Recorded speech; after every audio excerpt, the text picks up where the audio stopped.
Well, I'm back again. A short break there, just to sort out the IRS. I have got it to align now successfully, so we can continue with the Riga to Berlin flight. If you missed the introduction, you can always watch the other video. I'll leave it on there for now. Basically, we're all fueled up. We have our flight plan programmed, and we're passengered up with a lot of people. We have 184 passengers. Today, we're going to be taking off from Riga Airport in Latvia, and we'll be heading to Berlin, Germany. Again, guten Tag, wie geht es dir to any Germans in here?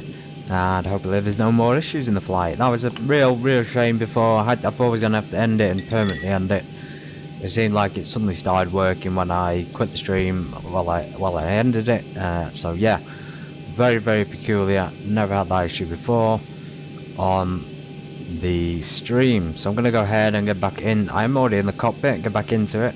We're going to get our let's double check the screen is full screen. Yeah, back in and back out of Riga. We can pretty much just go.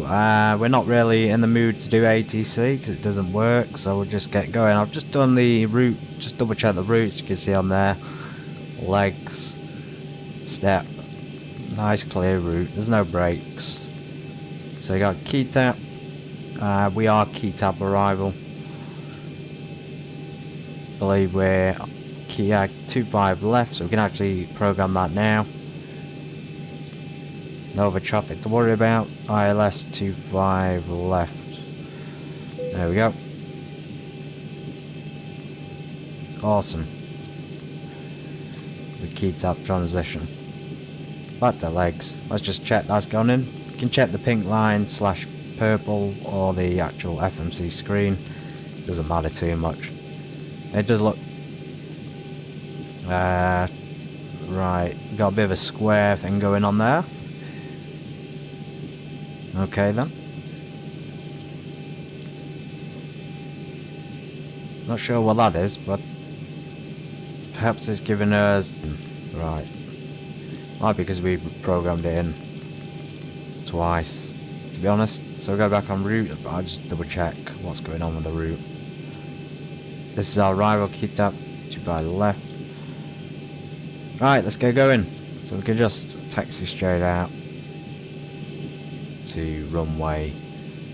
What is our active runway? So it set the course there automatically. We are going up to 34,000. I'll set the MCP, the main control panel now, so 34,000. There we go. So 077, I'm assuming it's taking off runway 8. 143 takeoff speed, RTO on brakes. I did request better pushback, didn't I? So let's go ahead and do that now. Ground services, better pushback. Grounded cockpit, tow is driving up. Yeah, I thought we could be able to taxi forward, but we're better off going backward. We don't want to break the... We don't want to become unprofessional just because the game isn't very good. So we'll try and do our best. Got everything prepared to start the engines. Navigation lights on, beacon lights on. I appreciate this stream is a bit later than usual, but some issues at the beginning there. Leave the taxi lights off until the gentleman there has pushed us back into position. We check the map. So we check the airport layout. You see the Riga airport in a really good place there, around the coast, almost near Jamala, I believe it is, and not too far from any other European country. Okay, so 218 and 36, so taking off runway. Okay, 36. all doors and hatches are closed, ready to connect. Let's check that.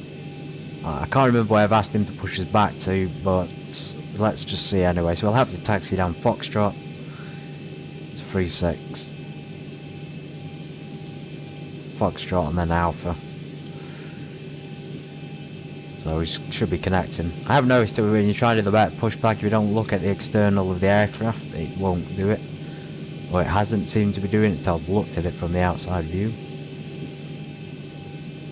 So you can see I've clicked connect, he's connecting it, the aircraft has been raised. It's very realistic. Much better than simply pushing the aircraft Tow down. connected and bypass pin inserted. Release parking brake. Okay, we're going to stick the flight directors on. Starting pushback, Water and throttle. you may start engines. LNAV and VNAV can be armed. Oh, well, hang on. Let's just set our... Yeah, we've set our cruising altitude 34,000, so hopefully it should climb up to that en route.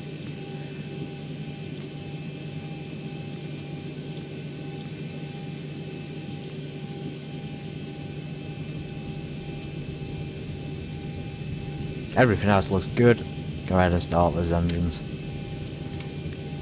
Engine number 1 starting. It is a lovely place to fly from Riga. I highly recommend it. Fly into or out of Riga. Particularly good routes to enter, especially from Poland or even Russia for that matter. I did fly from Riga to Tallinn not long ago when it was relatively smooth on Batson. Okay, he's pushed us back in the right direction. Ready for that taxi. Not got any life on the engines. Let's check what's going on with the engines.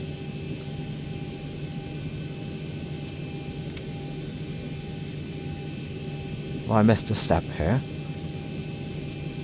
Got fuel, we got APU on.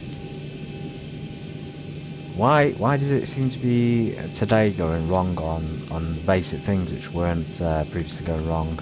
I mean, I did mention the fact that it had an update, the ZIBO mod had an update and a newer version being released.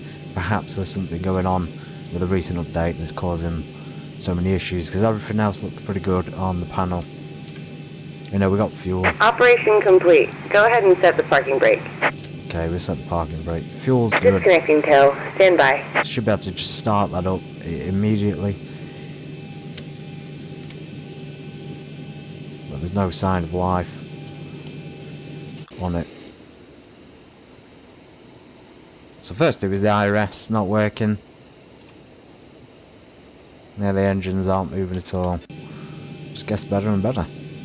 Welcome in if it's your first time here. Usually I don't have any issues during streams, usually it's quite smooth. Everything seems to be going wrong today in the 737 ZIBO mod. Everything. Unless my brain is so disengaged I've done something wrong, but again, looks pretty good to me.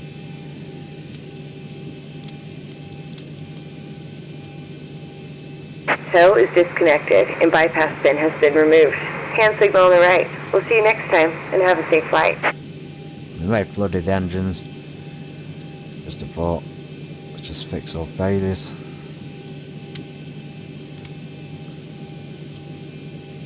Fixed all failures, nothing's happened.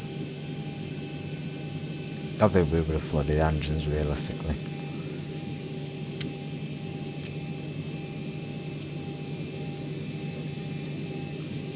Systems, everything's coming up as okay.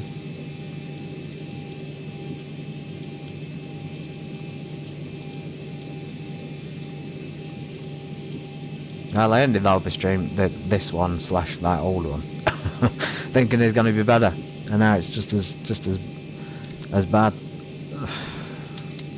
I'll stick the fuel pumps on again. Hopefully there's a sign of life this time. Nothing. Absolutely nothing is happening.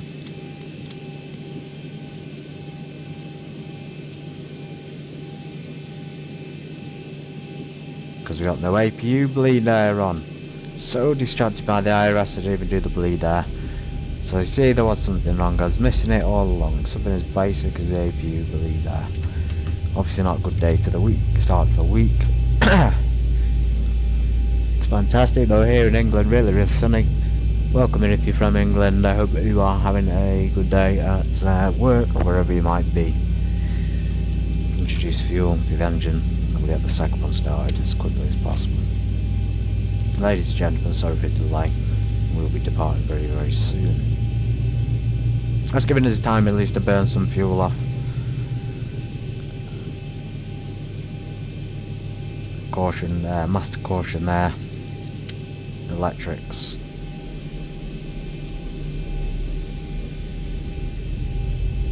Hang on, we got electric on that side and then air conditioning on that side.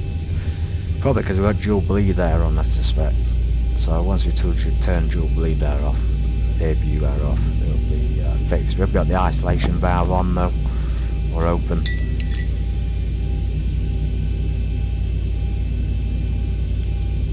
Very good. If you introduce the fuel late like I did, it'll be a bit slow to spool up, but it's spooling up now. So the N1 up here is the fan speed. The engine fan speed is very fast. The N2 is the internal turbine speed or something like that. Because fuel flow, oil pressure, temperature. You can check the different systems, ailerons, elevators and rudders. Of course we have speed brakes. Just going to do the control surface checks. We extend the flaps fully. We have got ailerons, elevators, rudder and spoilers. We do need 10 degrees of flaps because we're slightly heavier. Right, fuel on. Let's try and do the APU off. Switch the generator to the engines. APU bleed air off. Packs on. And that one open. We can turn the APU off. There we go. Text lights on, turn out lights on, off, or on, and ignition to continuous. Strokes can go on steady when we're a bit close to the runway. Awesome, so systems checked. There is one I prefer to have, and it's that one. Just when I'm sometimes in a taxi and I'll use it. I'll use that or I'll use that. It's very, very handy. Of course, check our passenger view. Full flaps on that side. All over the place with views. There we go. You see the flaps moving there. Now we've got the hydraulics on. The ailerons are working to the maximum. Very cool. See the flaps are retracting to the number 10 position, 10 degrees. A lot of people on board, 184 passengers.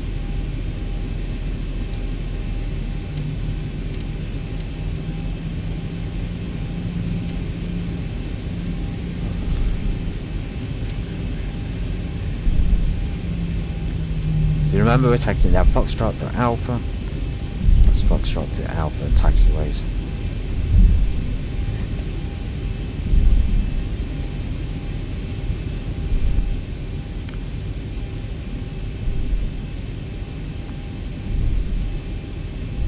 Any issues with the stream, any drops, any lags, any sound, video issues, let me know.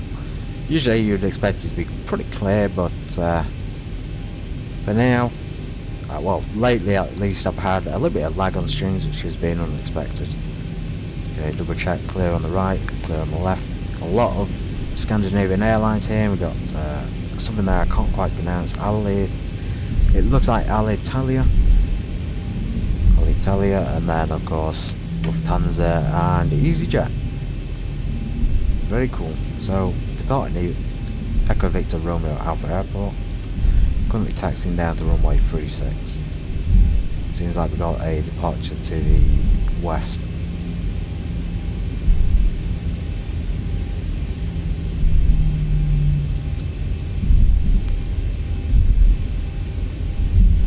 Clear left, clear right.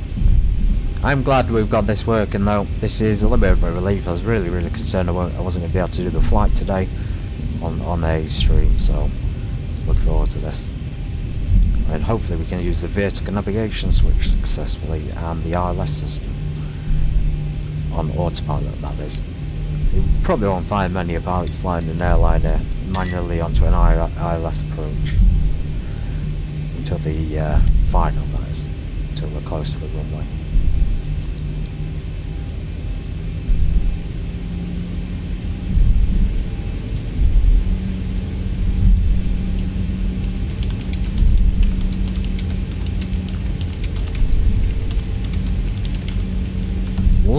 Love to speak to some more Germans. I was on Batsim the other day in Germany, in Frankfurt. It was absolutely packed. The controller did very well. It was a little bit of a pain to get the call out in, but I managed to do it. And yeah, very successful flight from Frankfurt to, I think it was Gatwick. So next time we might fly from Berlin. We'll follow it up. So some people have been asking me about Heathrow again. So Heathrow seems like a very popular place. So Berlin, which will be our arrival airport today, to Heathrow Airport might be a good run. Then we can take Grantham myself back to London for some rest and recouping and healing. Hopefully well over the spring.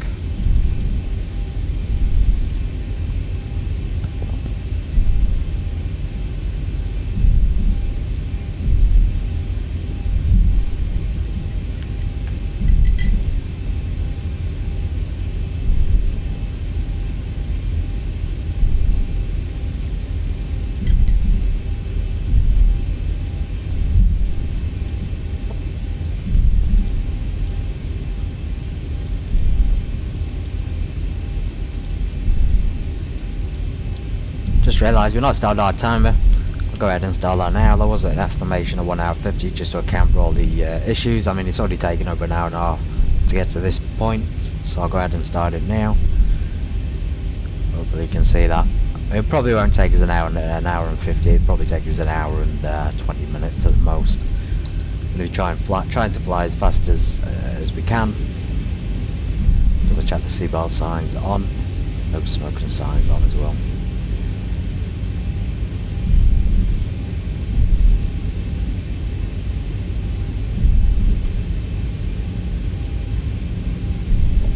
Yeah, that's a cool airline. I've never seen that. Austrian Arrows. That's a new livery. Okay, we're going quite fast. Riga Airport. Just dry conditions as well. EasyJet, of course. EasyJet. I don't think they operate any Boeing. They only have Airbus. This is obviously an Airbus. If you know what kind of Airbus that is, let me know. Likewise, if you know what that Scandinavian plane is, let me know as well. Looks like an MD. Could be a CRJ or something. Of course, Air France. That might be a CRJ plane.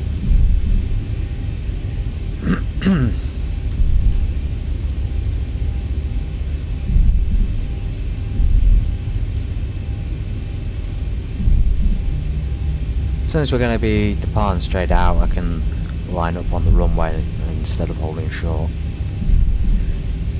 Okay, very long taxi here to runway 36.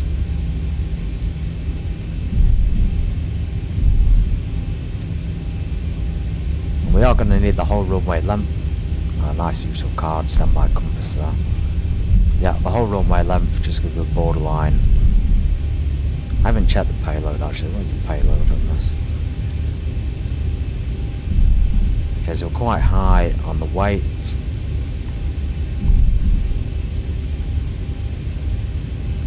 Quite a lot of payload, fuel, 73,000, so we are, I think, 3,000 kilos overweight. I think the max takeoff weight in this is about 70,000. Okay, we're on Alpha. Yeah, so we're overweight, but not too much, I don't think. I think 3,000 kilos is a lot, but it's not. No, we just have to wait and see. We got the extra flaps in there in case. We got the extra flaps. We can't start kicking passengers off just because we're slightly overweight.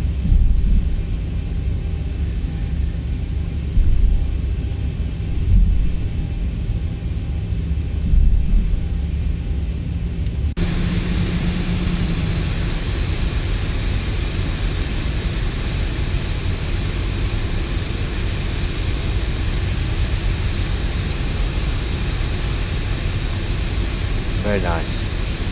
Of course, we've gone past our turn point just because we were looking at the outside of the aircraft.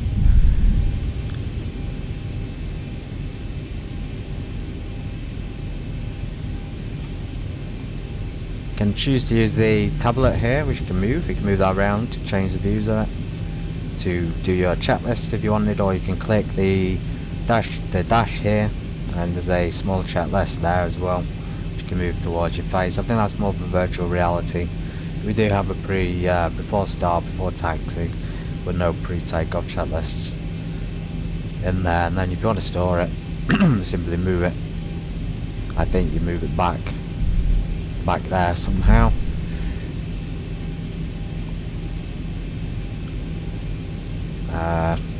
Can't quite do it. Right. Ah, there we go. very cool if you have VR, virtual reality headset, which is capable with X-Plane 12.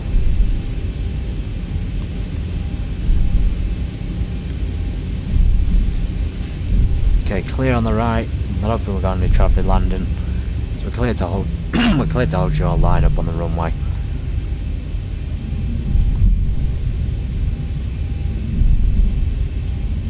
Say the ZIBO mod is actually quite responsive, so I've got a feeling we're going to be able to take off just in time. Very responsive on the controls, particularly the rudder. There we go. Okay, we do have pre-takeoff checklist. We stick landing lights on. The strobes on. The logo lights, we can leave them off. It's fairly bright outside, as you can see. The logo light lights at the tail of the aircraft. You see the strobe lights are on. I'll just show you the logo lights. So logo lights. Well, you can't really see them, but yeah, they are self-explanatory. You light up the logo of the aircraft. I think that's pretty much us ready to go. We have the bleed air off. Yeah, so we're all ready. We're all ready for departure. L nav is engaged, V nav is engaged, cross-track instruments, TCAS. TCAS is takeoff position. Should really be squawking 7000. Don't have a squawk code on this at the moment. Somebody did say, actually, just before we depart, somebody did say there was a squawk code in sim brief. I think it's 2403. I think that is the squawk code.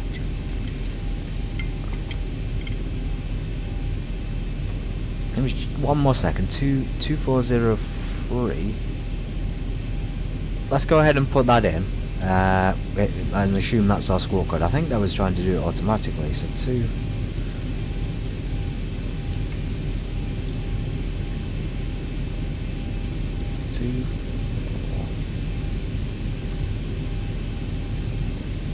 Right, alright, ready to go. Wait for that build up at 40%.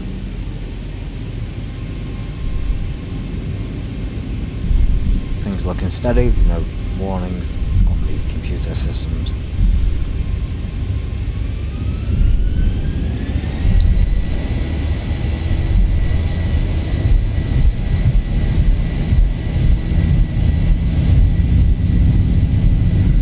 Drifting off to the left, the right. Need to put that left rudder in. Rudder into correct. 80 knots. 80 knots. The airspeed is of course 5.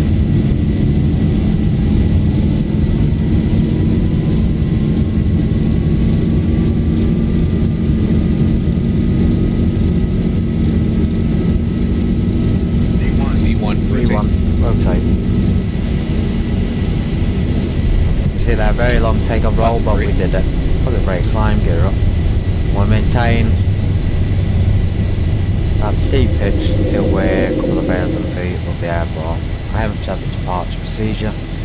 This is called standard instrument departure. We're not quite 400 altitude restrictions. We don't have ATC either. There's Riga.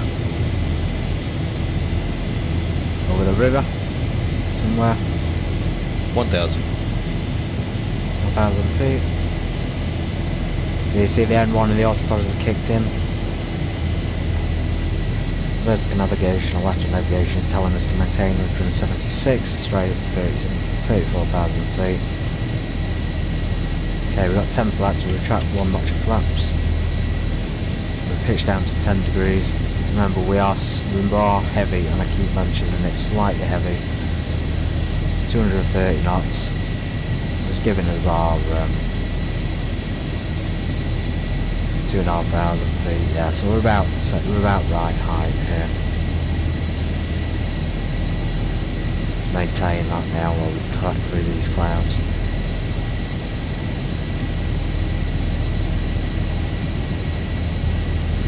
Steep bank, 30 degrees. Probably should do 20, 25 at the most. All manual flying.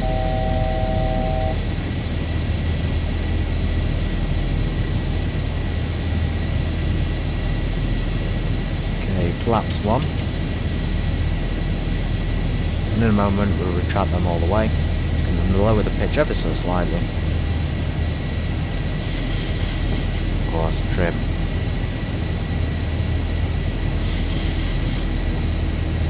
And flap 0.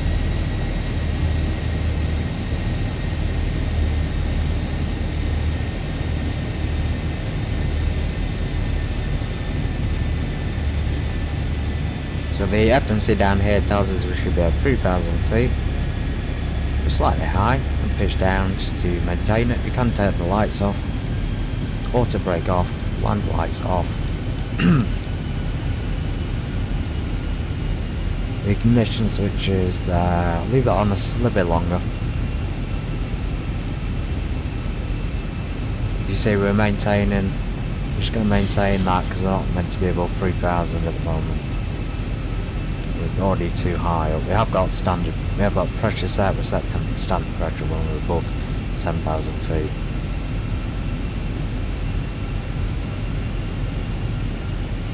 Landing gear into the neutral position and ignition switches off.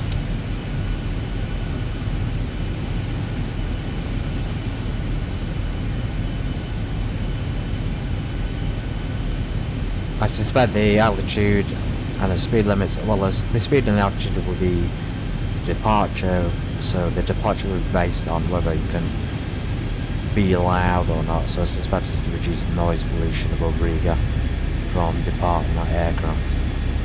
Of course, if you're not climbing constantly, you won't have to have thrust, which means less noise and pollution. So it's standard pressure now. Not above 10,000, but we've probably crossed the didn't check the transition altitude, but we've probably crossed it. Pitching up slightly. Remember, I'm pitching for the speed that it's indicated. Okay, the aircraft's actually, I'm flying it, but it's actually flying itself as well. So it's maintaining the pitch and the angle that I'm giving it. As you can see, if I turn it, I'm not moving it at all now, it's just maintaining. I suspect that's just a well-trimmed aircraft, to be honest. Once we pass 10,000 feet, cleared up to 7,000 on this next waypoint, and then I'll be sticking the autopilot on. It's always nice to hand fly the departure and the approach. Of course, Riga down there looking very, very cloudy.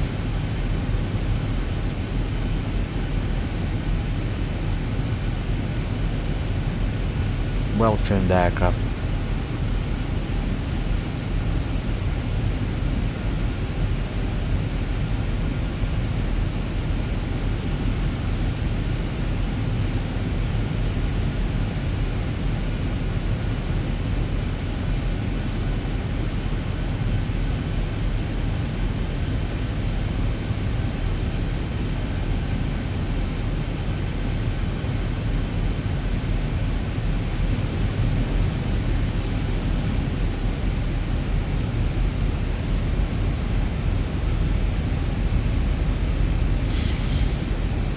I think we'll be advancing maybe 280 and then 300.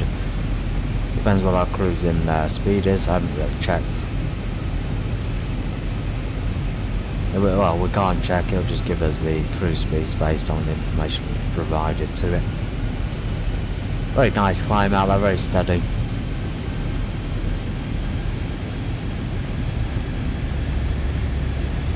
There we go.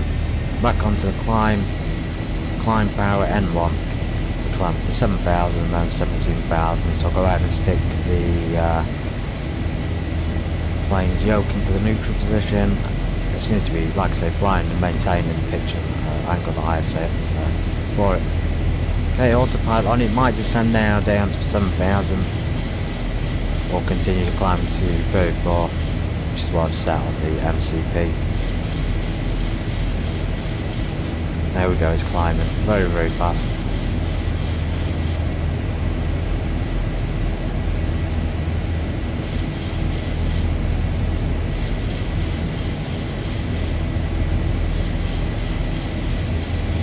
Weather radar on.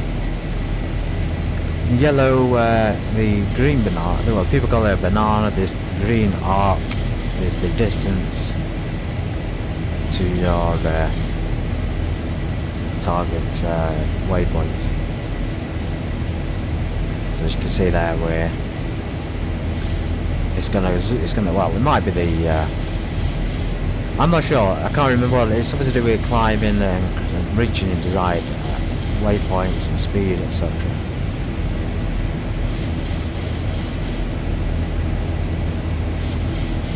There's the entirety of the flight right there to Berlin Airport. So we're already in Riga. At Latvia, we'll be crossing over, I believe, Lithuania. Check the map. So a nice steady departure there from Riga over to Lithuania, then Berlin, Germany. Maybe over the Czech Republic as well.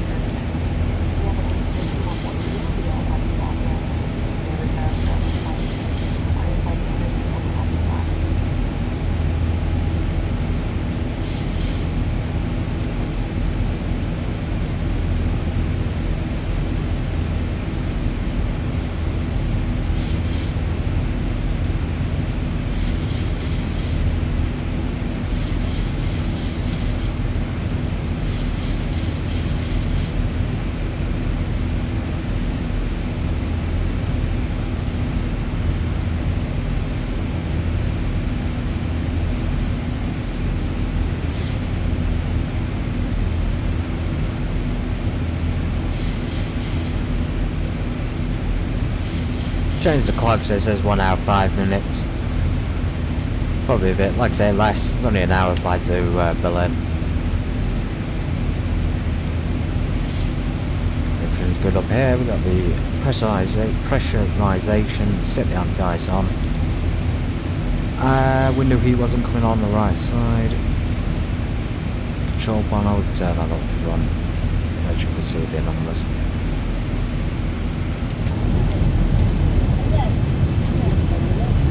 Looking quite clear outside the passenger's window though. TUI Airlines.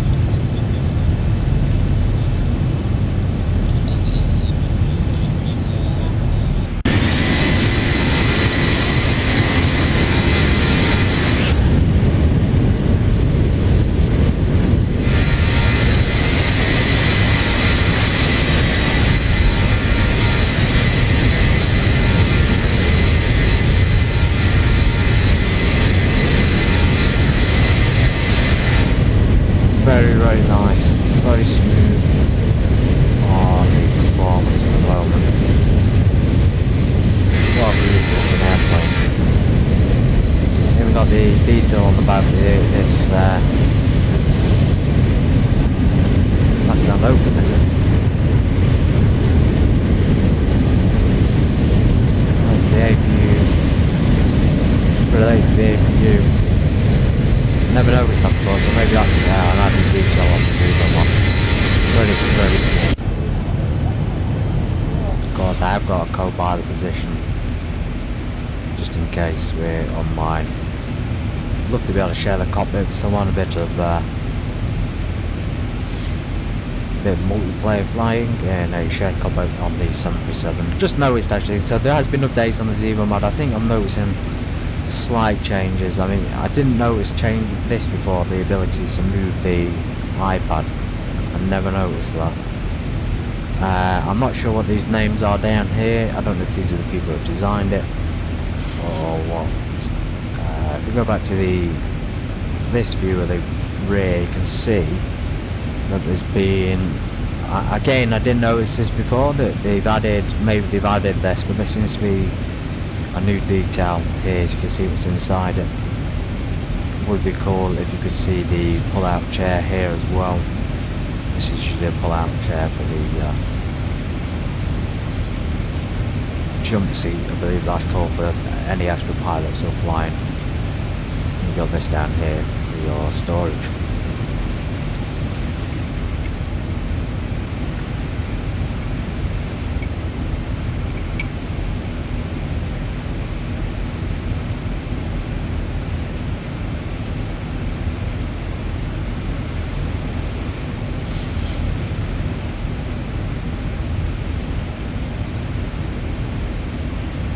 Okay, ladies and gentlemen, we're slowly cruising, climbing up to 34,000 feet. I'm going to go ahead and switch the fasten seatbelt signs off. Free to move out of the cabin, we are stable and en route. It's looking very nice outside indeed.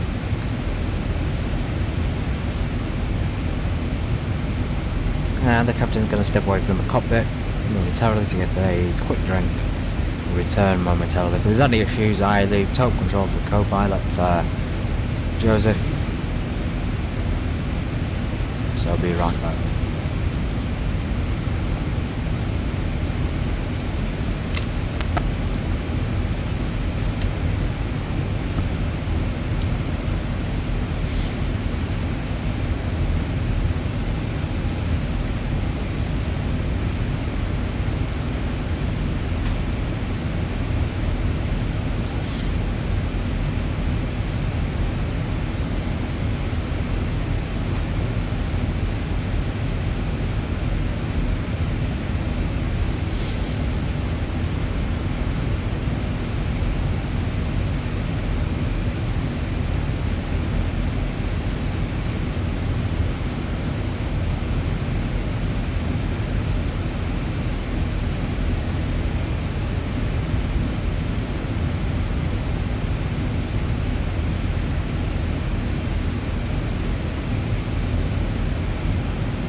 I've returned to the cockpit.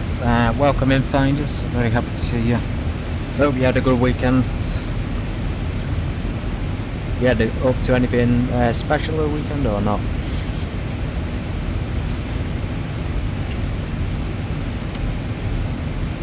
Also, my apologies if you were watching the stream earlier. I had to suspend that one because I was having a high-res issue. Thankfully, I got to work again, so we're back on track.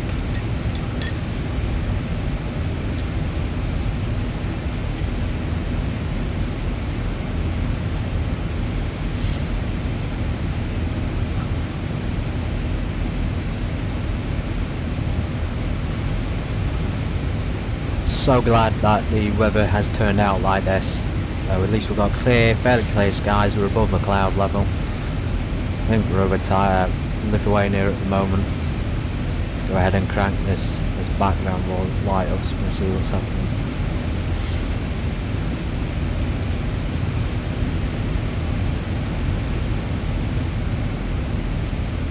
It'd be handy if there was a glare shield here, or even a thing to put over your eyes to prevent it. Of course, you got the standard sunglasses option, which is semi-decent, I suppose.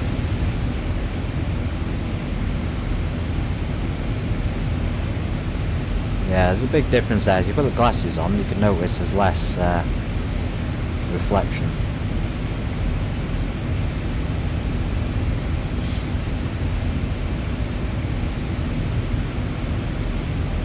We're heading 247 at 27,000 feet for flight level 340.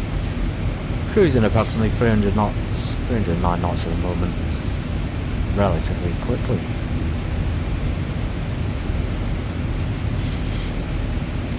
Oh, I know it's fantastic. I have been waiting for this for ages. It's like this in England as well, very, very sunny and warm.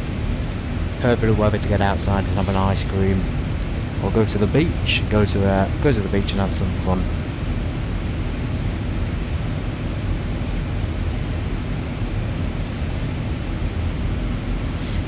We have a bit of an earlier sunset here in England. I think it's like 7:30, 7 o'clock. It starts at 6:30 to 7 it sets. So it's still relatively early at the moment.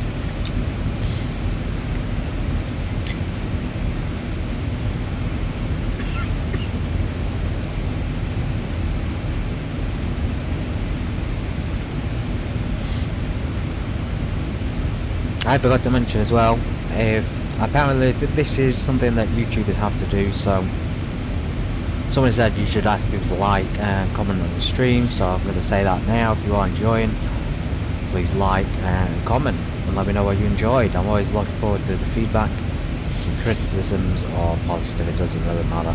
Okay, so we're not going across. Oh, I see, we've got so what's going on here, and I've only just realised it when I was on that same the other week. The reason why you've gone from Latvia over to the sea is because we can't fly over Kaliningrad airspace.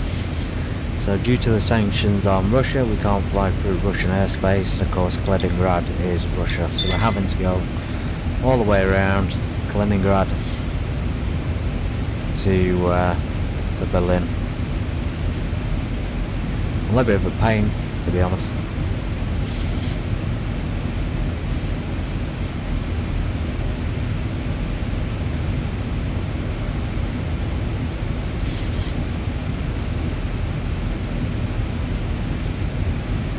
Try and find a bigger map.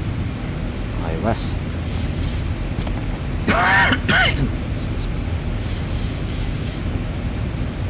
Yeah, Kaliningrad area controls down here.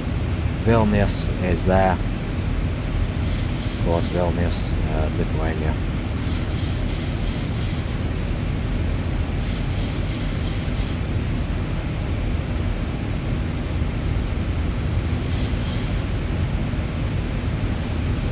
I'd be interested if people do still play Microsoft Flight Simulator 2024. I did very, very briefly. The graphics were similar in this respect in terms of its cruise when I was up high. It looked very similar. Microsoft Flight Simulator does have like game glow to it. It looks brighter and a bit more colourful. But in general, it looks at this height very similar in terms of cloud detail and weathering.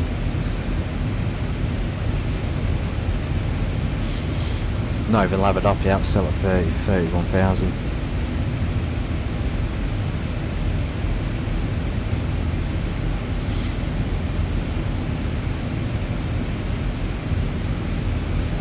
Oh dear. So all the fuel has gone into the centre. All the wing fuel has gone straight into the centre of the aircraft. It's never a good thing.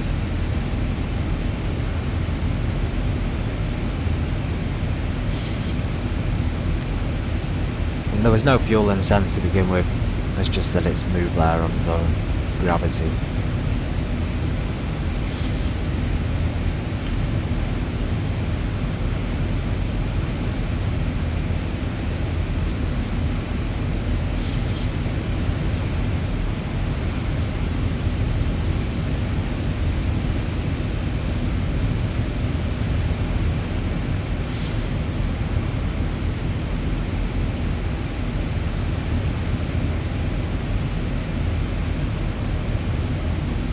Trying to figure out best view for you guys. Perhaps there is good. I tell the audience our passengers were leveling off even though we're not slightly early on it. Well, let's turn that missile cruise down to now. It should be a relatively smooth flight. Signal pad is on. Please Only move around the cabin when that sign is off, and then coming to your seat, if you're request for your seatbelt test, that's regardless of the seatbelt sign. You can have me come closer, meanwhile, please sit back and relax. Enjoy the trip with us.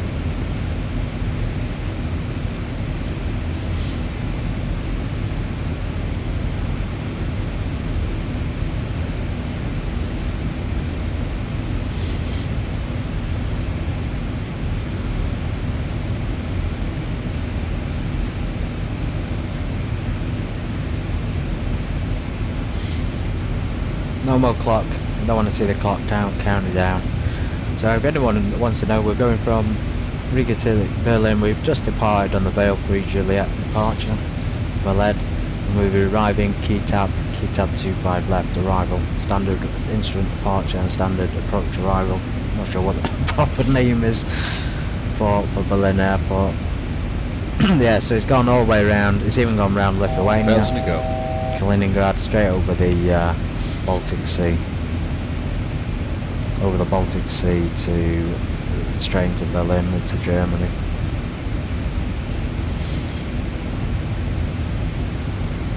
Did we check the flight plan? I think before we had a bit of an issue with the flight at the end, it seemed to get a bit mixed up, so a lot of circles at the end there which we don't need. Yeah, so it's made the original arrival quite convoluted. See, you've got a standard arrival, and then it goes round for some reason. Need to remove that.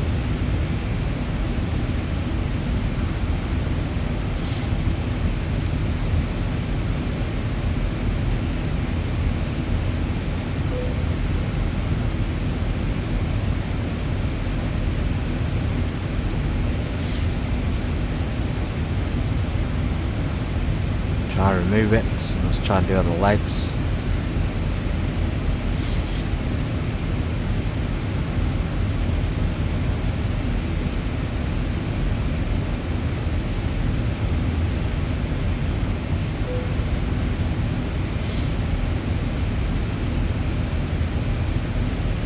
That seems a little bit better. Kind of. Good God. I'm not sure what's going on with the route there. It seems to be a bit messed up, so let's try and figure this out while we've got time. So we're going Kitab, which is appearing down there. And it's just straight to 25, to the runway to 25 left. Perhaps if we move it just underneath. Try that. That seems to be a bit better. No approach then. Arrival.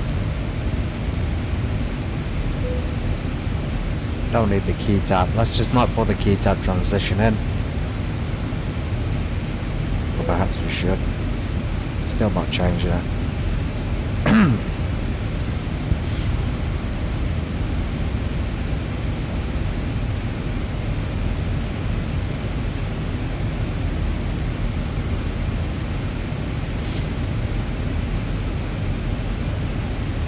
Right, so it's got it in. It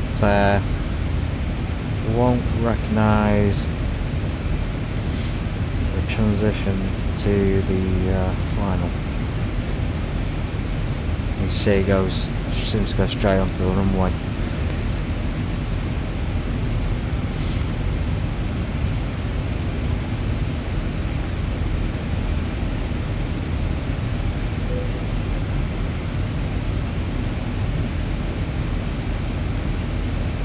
Light slope on.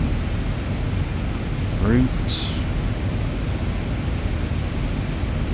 Yeah, it's not changing it. Maybe that's a little bit of a bug. Oh well, we'll have to just figure it out when we get there. We'll have to fly it. Okay, we leveled off 34,000 at last. 270 knots.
just had a look at the charts. So the information said that we departed from Riga in minimal VFR conditions. That would be correct. And when we get to Berlin, we're expecting VFR, so basically clearer weather, less clouds. So we'll have to see what we're doing. Alternate airport today is EDDB, also in Germany.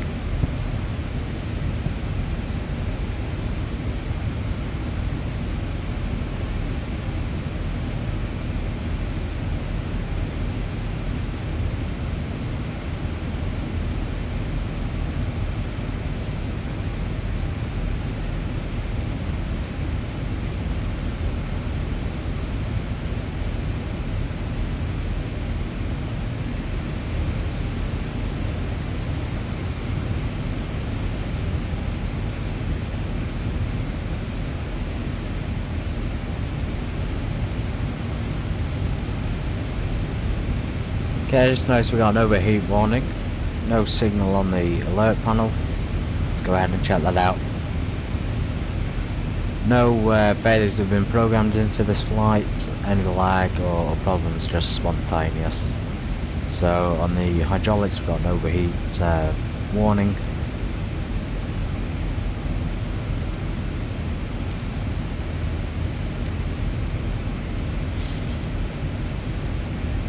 All the fuel did transfer to the centre. We're pumping that hopefully around the system now. Oils look, everything else looks pretty good. You know, we're running quite high on the N1 settings. Systems, check that. So systems are coming up as good. Brake temp, rudder quantity 86, 87. Everything's looking fine on systems.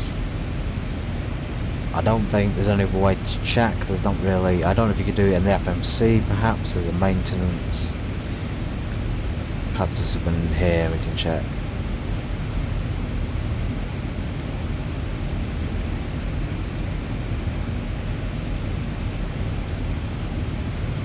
Have seen a maintenance section in here before. It's just the aircraft information.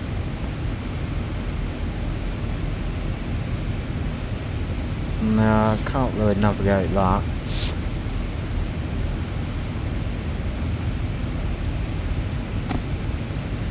Make sure that route's programmed in properly.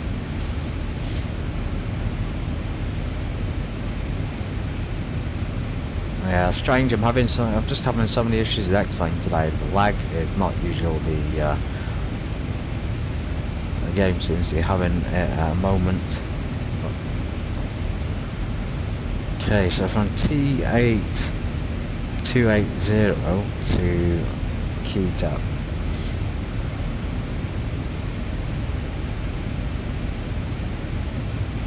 So it's all in there, it's still programmed in.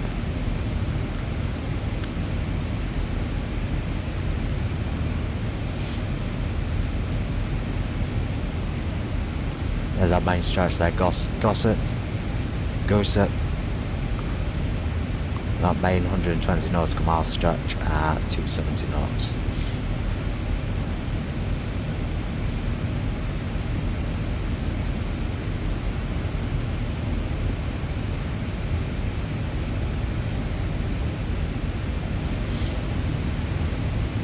So we can't really turn the flight controls off. Can't really turn these electrics and hydraulics off to the flight controls because then we won't have any control of the plane. I'm not sure what to do about that. I think the best we can do is call down to the ATC and let them know. Perhaps ask for some advice, but it's unlikely they're going to be able to give us anything significant at this height. It probably doesn't warrant a diversion at this point. Overheat. Electrics overheating. I mean, we are at minus 29 as well. So potential fire risk there. I just wonder if I don't know. Let's continue. Let's wait and see what happens. It may survive for now.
Actually, one thing we could do while we're on here, welcome in, is to check out the actual plane. I haven't tried it yet. I haven't looked around the aircraft, so let's go ahead and try and do that now.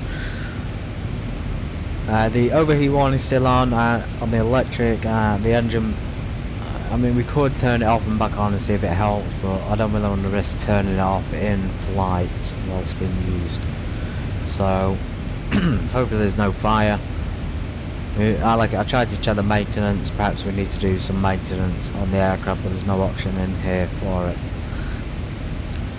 If you know, I'd like to hear some feedback. Index.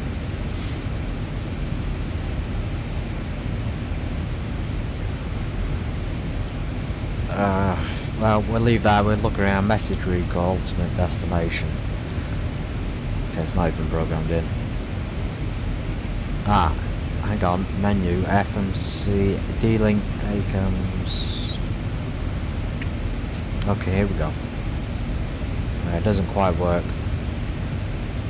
We have a few things, but not everything you would expect.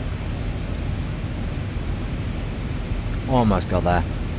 Right, let's explore the 737. So as I said, I got the copy, main seat over, got a nice coffee in my chair holder there. Captain seat, co-pilot, the radio panel, the central consoles, the MCP, FMCs, overhead panel of course, the backwards, the rear one and the forwards one, front one, the circuit breakers, nice storage space here for a flight bag. That's where you put your flight bag, I suppose, and check behind the seats and the circuit breakers. There's another jump seat just here as well. Right, slight noise there. That's pretty cool. We triggered something. Okay, so now let me just turn on the passengers, because you can. It has been on in the past and it showed passengers. For some reason it keeps turning off, so you can turn the people onto appear in the cabin. Visual effects. So let's try auto and see if it's going to do it.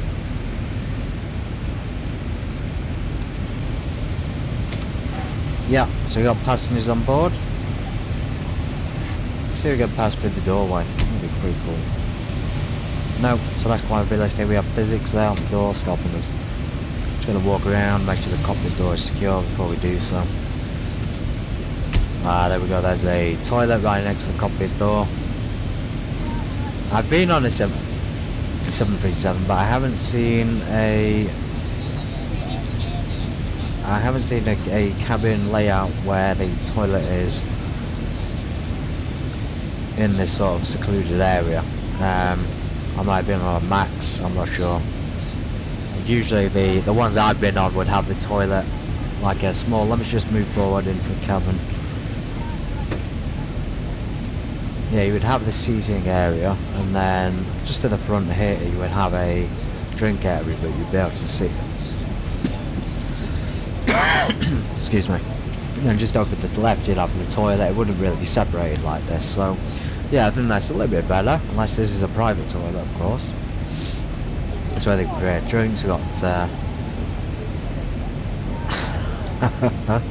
a lot of people on board. We got this lady here who's enjoying flight. The gentleman, some of these gentlemen look like celebrities there. That bloke there looks like Paul Walker. I don't know if it's just me. He looks like a bit like the actor Paul Walker. Out of Fast and Furious. Let's go ahead and run to the back. Yeah, so we're 184 passengers, but I can't really see a full cabin. You can open the emergency doors on this aircraft. I don't recommend it while you're in flight. That causes rapid depressurization.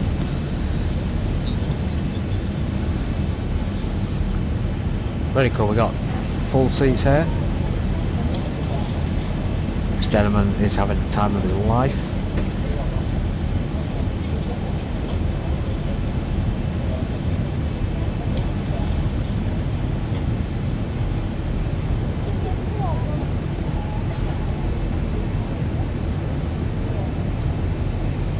who's this gentleman at the back? Is that...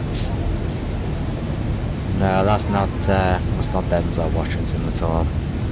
Okay, so we got the back galleys here. This is where the food is. There's not much there. We can open the doors if you want. Again, I've not sat in the back of a 737 for a long time, so I don't think I've ever sat in the back of a 737. Maybe once, and it wasn't even the back, but the back apparently has this area in it behind the NG, so really cool. You can switch back to the wing view here.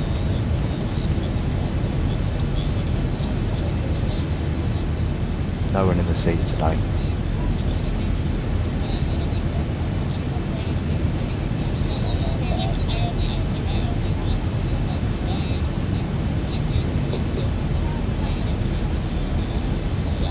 Very interesting that they got conversations recorded. I don't know if they recorded that for a real flight, but it sounds like real people on the real flight talking, so cool. Let's hope they continue with that trend in the future. Any further updates? Okay, I'm going to go do the overhead panel. I'm going to just turn these off ever so briefly. Ever so briefly. And then back on. So the OV is still there when it's switched off.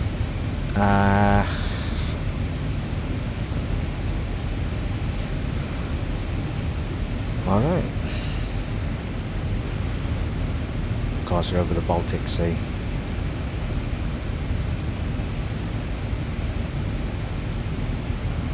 Near Poland airspace, near Gdansk. Got a Gdansk track on there.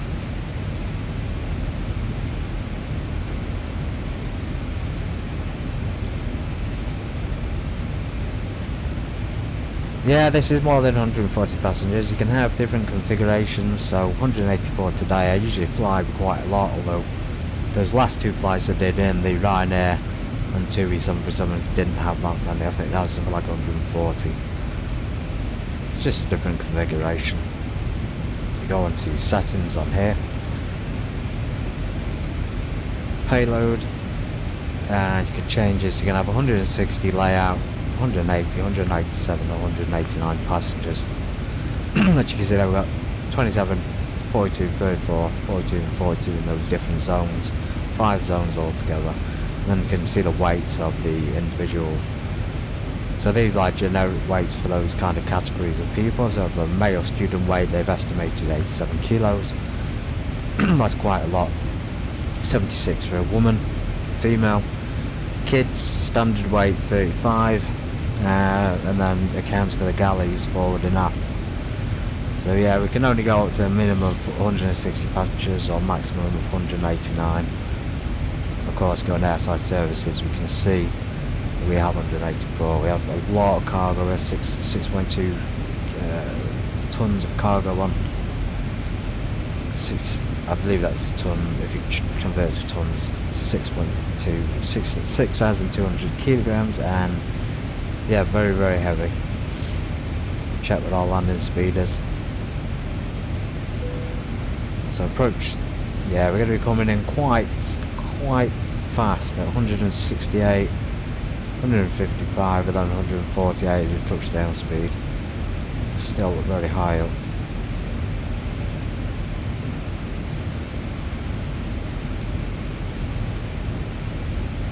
By the time we get to Torlo after Pro Box, Torlo will give us our descent to 27,700 feet.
I think on my flights they probably do.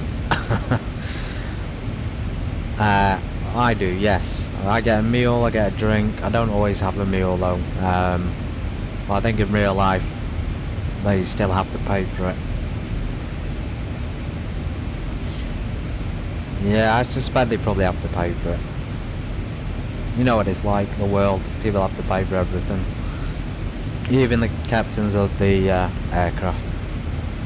I bring a packed lunch, so... Although they've got food and drinks available, I'll drink my own tea and coffee. This is my coffee, but if I wanted a coffee from the crew, it's probably going to cost me upwards of £3, British pounds, for a black coffee.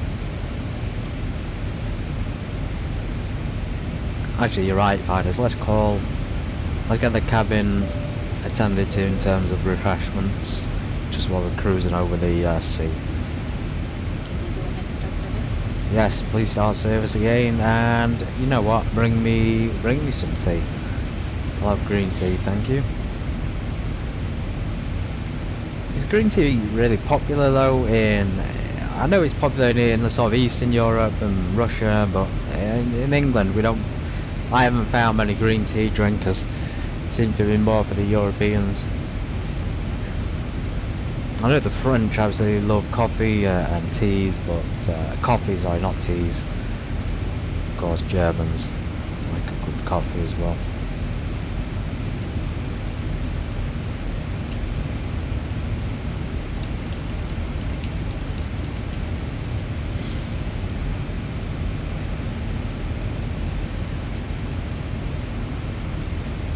Einen Kaffee bitte. So, any Germans watching, you know what to do.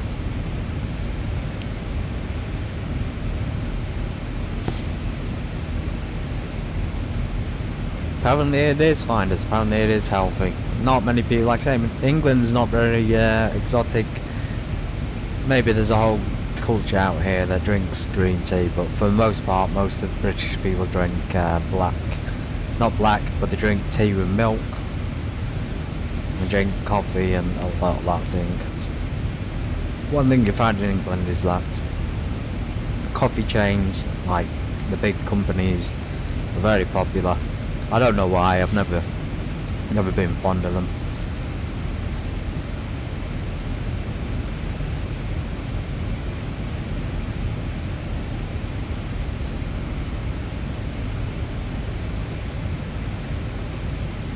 I was doing, if anyone is still watching or watches, yeah, I'm glad Finder's is probably best for our cardiovascular health, to be honest.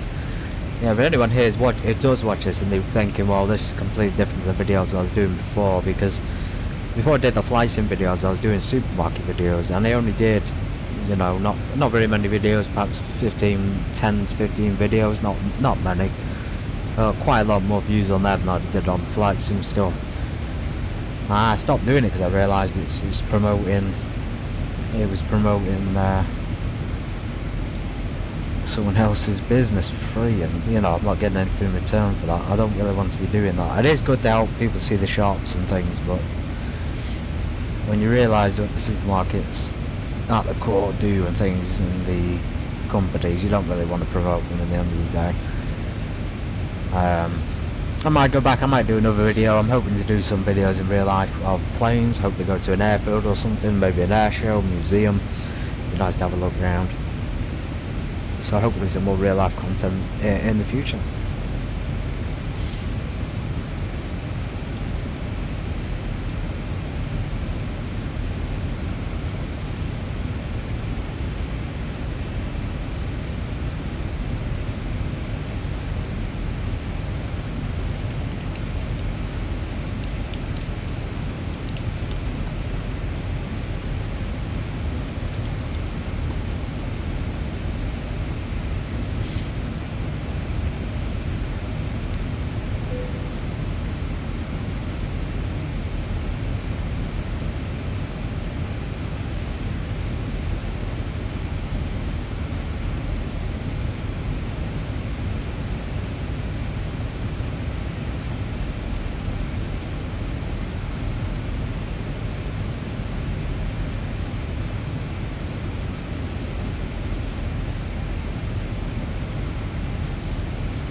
if I'd known that behind this, I wouldn't have. I deleted all my supermarket videos. Yeah, like I say, I was really surprised. I got like thousands of views on them. I had like 5,000 or 6,000, 7,000 views on every video. I deleted them because I didn't want to promote it anymore. But it's interesting that you like to see that as well. I'm just not keen on promoting these big companies because they don't really give much back to the customers. They don't really give much back to people. So why promote them? You know, I'm happy to do the airline stuff because at least people like to travel. But it's also interesting to find that people like to see the supermarket stuff rather than this flight sim stuff, because you can go to a supermarket and walk around it yourself, see the prices, and yet people want to see that rather than something they can't do on a regular basis, which is flying an airplane, flying the cockpit of a 737. It's quite incredible. The mentality, I think, of people nowadays is, it seems to be a bit focused on things they'd want to do but can't do. I don't know if that's explained well enough. They can't do it because they can't bother to do it.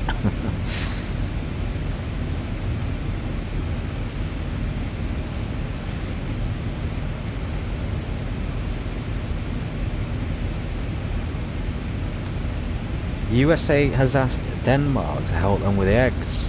Blimey, I didn't know that the US had an egg situation. Apparently, I know Russia had an egg situation briefly, or apparently it did, but apparently also didn't.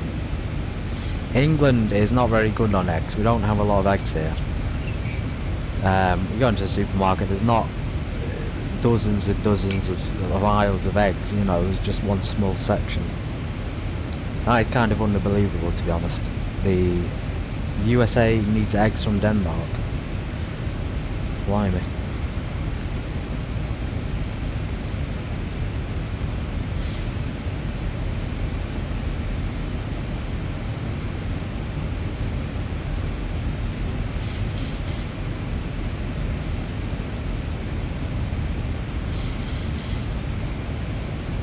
I don't eat eggs, so I wouldn't. I don't know about the US situation. That's very, very cool to find out.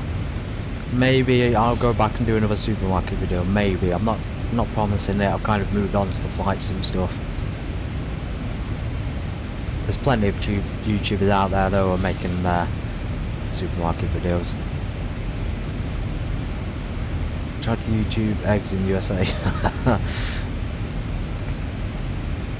Yeah, well, in England we can't. I didn't have many issues, but some shops wouldn't let me film, so that's partly why I stopped as well. There's the issue here with filming. I know in Russia you can film all you want. A supermarket's classed as a public place, and in reality it is a public place.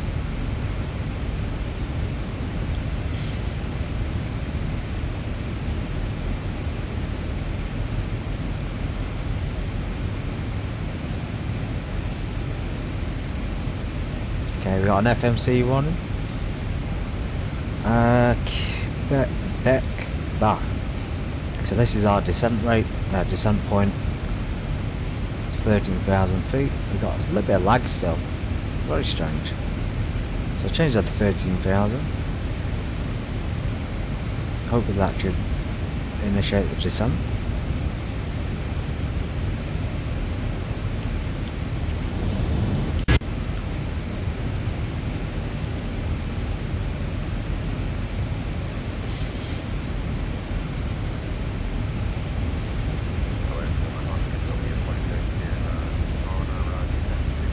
Yep, that's the descent point.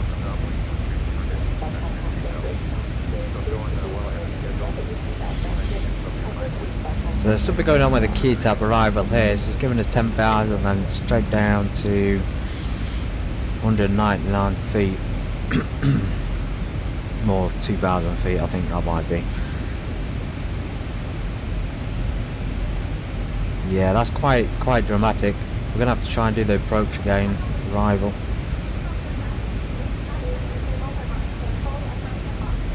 Something going wrong with the programming. I am using a new headset microphone as well, so the sound should be good. Right, we told the cabin to prepare. We've got we had to set our auto brakes too. 1, I think. It might be a good option, it's quite dry. Got to pop a tyre. Just allow the aircraft now to determine its speed and decelerate.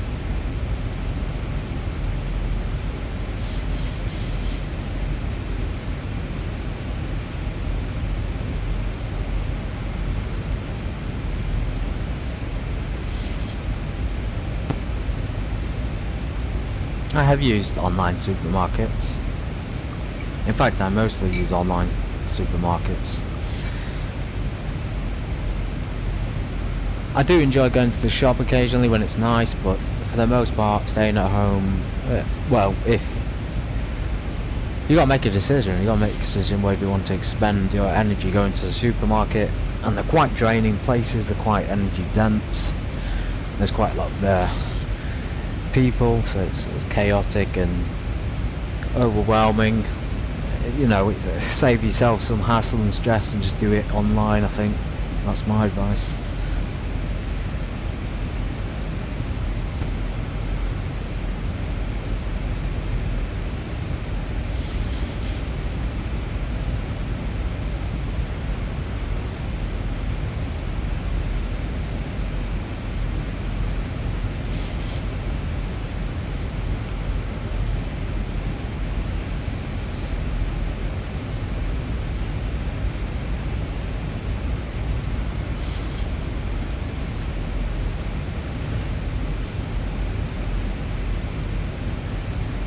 That approach should be round to the side and then to the runway, but it's just going straight to the runway. Quite a pain.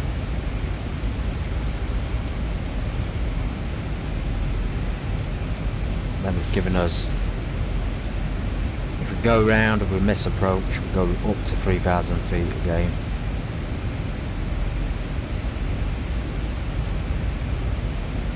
I don't know what that 199 is, that can't be 200 feet.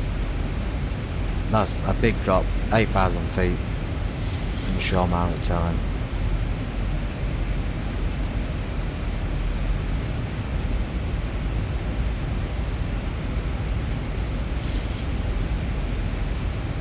Okay, flight operations.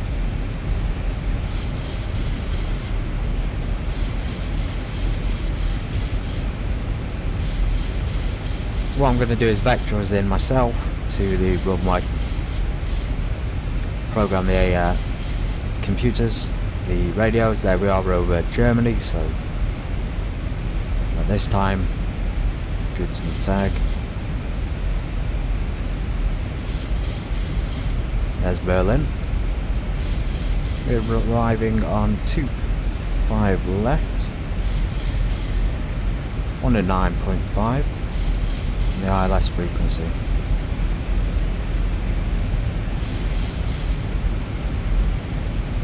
One 9.5. Can't see it.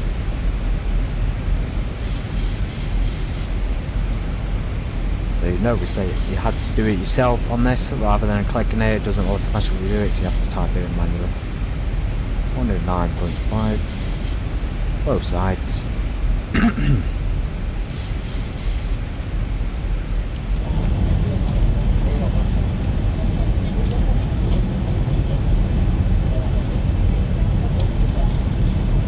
I did notice lag on in Frankfurt Airport the other day. It might just be an area dense in scenery, which is why it's causing this. Very nice looking wings. See the spoiler up there, helping us decrease our speed.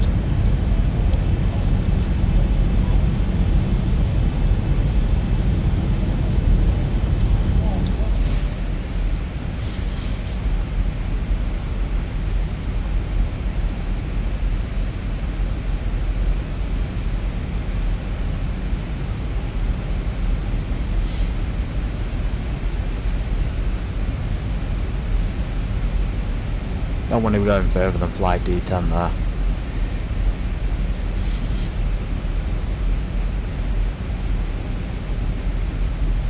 Once a month online. Yeah, it makes sense.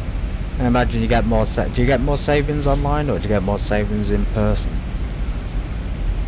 Also, would you ever go back to shopping, not shopping online, or have you become accustomed to it?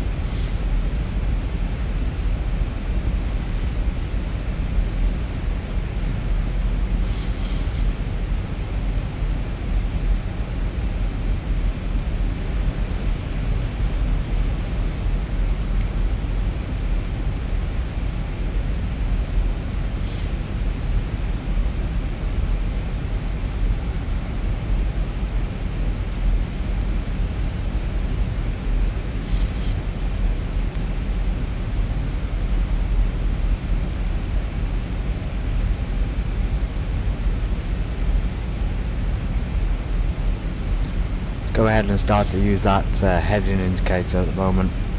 Make sure we set our heading manually. We need to vector ourselves in for the ILS since the approach hasn't programmed onto the FMC correctly. I'm going to turn out to the left, just give it more time to descend.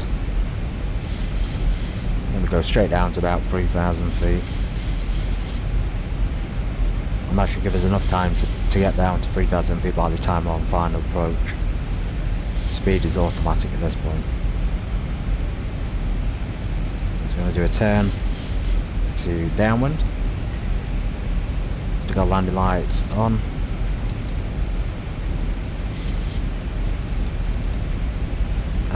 We've got the speed brake down. Auto brake 1. Flaps not set just yet. I think that's everything done. Seatbelt signs are on. Still got the overheat warning. I'm wondering if it's the stream that's causing this lag. Never had this issue with the aircraft. It's either the stream or the scenery, so my apologies. Yeah, it's cheaper in local supermarkets. That's interesting. To be fair, so yes, supermarkets are good deals on, but the independent shops are a lot better. There's a lovely Polish shop where I live, and it sells Eastern European food, and it's very good price. It's a lot cheaper than supermarkets. You can buy pretty much everything you need there: fresh fruit, vegetables, meat. We go into the supermarket and they don't have quite the same things for the same prices. Highly recommend eating Polish food as well, and German.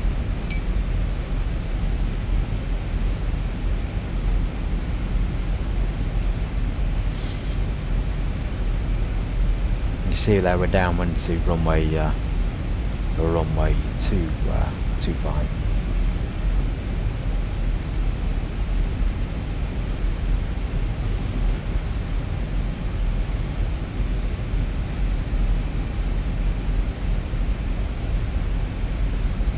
Go ahead and check that information.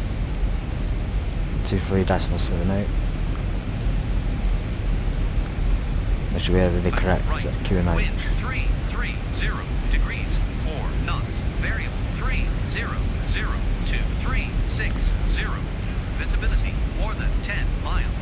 Rain. Sky conditions broken at 4,600. Temperature 14. Dew point 5. QNH 1012. Transition level. Flight level 06. Not much of a change in pressure. 1012.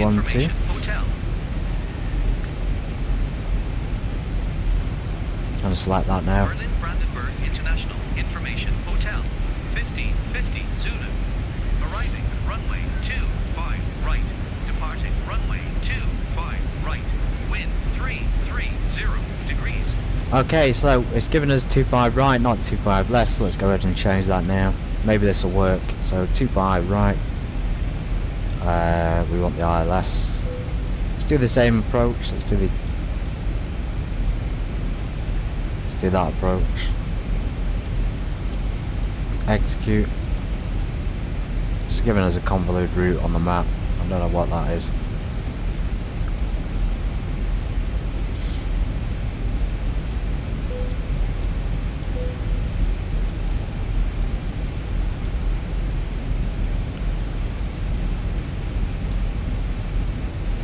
Let's just fly to this waypoint and then delete everything else.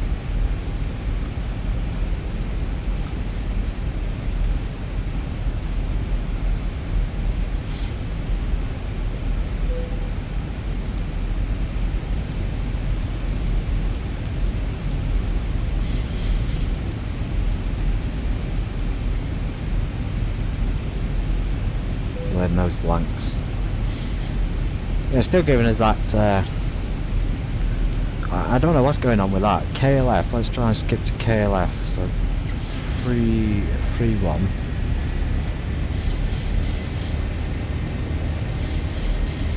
And we'll move that to the front of the route.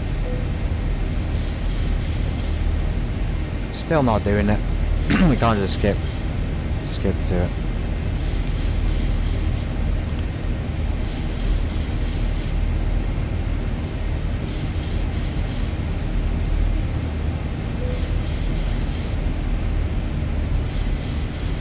There we go. Right, finally, I think we've got a route that may work, so let's go ahead and select lateral navigation. Let's go ahead and keep descending, so we'll do flight level change, say co-pilot seat.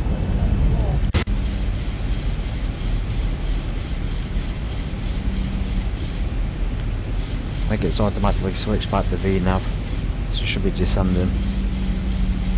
Bring those spoilers back, arm them. Yeah, there we are, we're descending, we're very high up. Keep them deployed, and hopefully we get down in time. Straight down to 2,000 feet.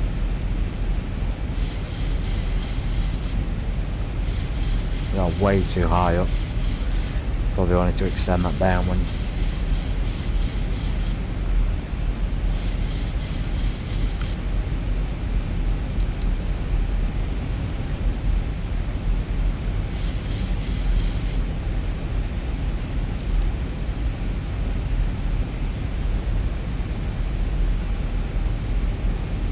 Aircraft struggling a bit through the weather.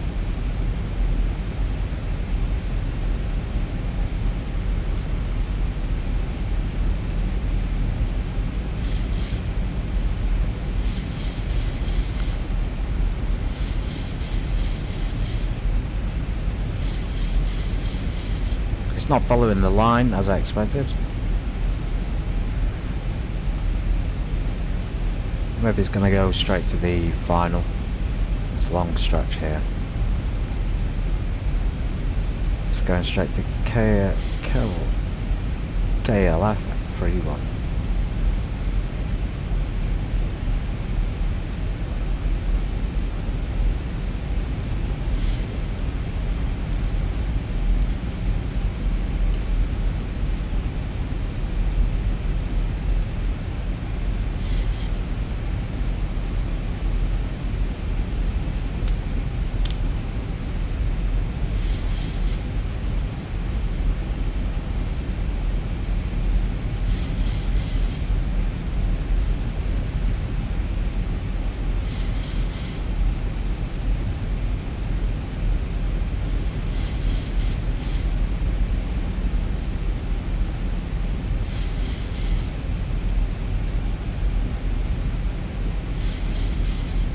That's good, we got a good distance from the airport. Gives us plenty of time to descend and lock onto that localizer. According to this, we're about 11 nautical miles out. Perfect.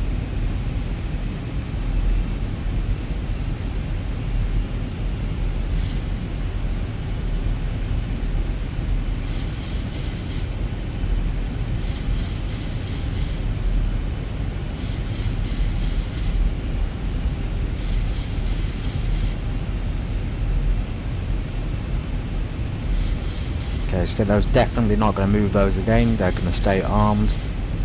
Allow the aircraft to go back down. Probably start sticking some flaps in soon.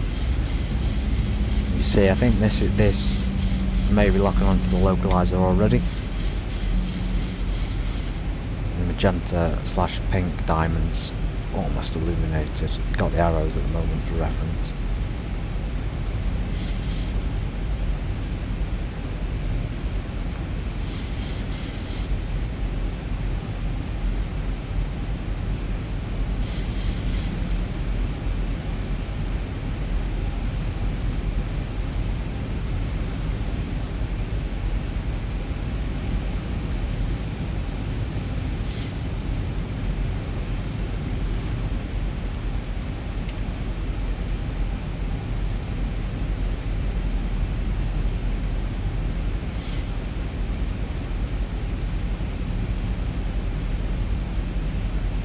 Okay, let's set course for 25.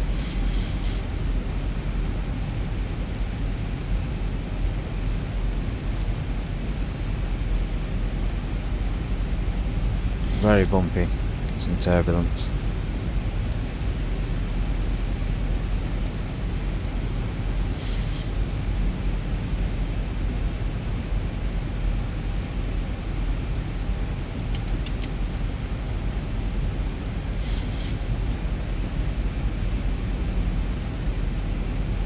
We're at Buru.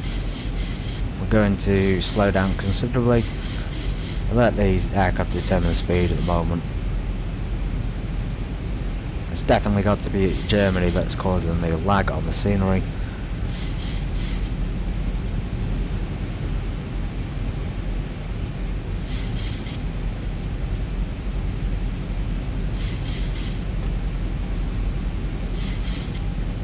.97, so we can hopefully keep descending. The aircraft's stagnated a bit at 5,000.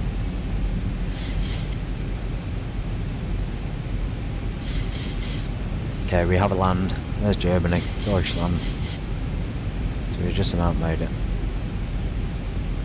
Definitely IFR conditions. This is not VFR as predicted on the flight plan.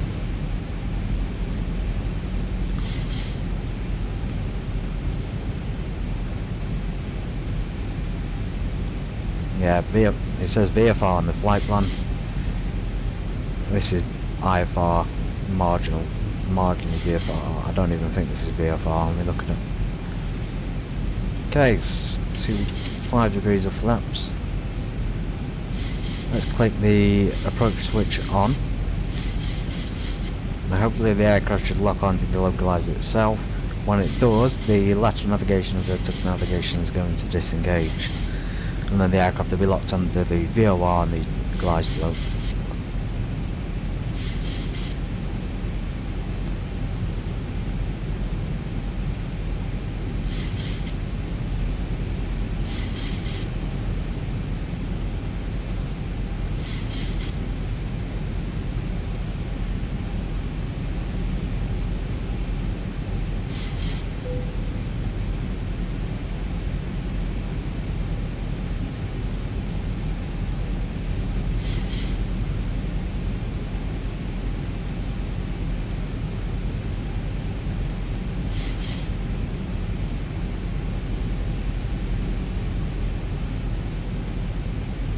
If the computer's smart enough, it should put our final landing speed. I'll give it so like 143. 147 is the final speed. 1,000 Of course, to we go. go around, we'll go back to Kitap if we need to go around. We'll program that altitude in a moment. We're only 5 miles out. 5 or 10 miles out. 2,500.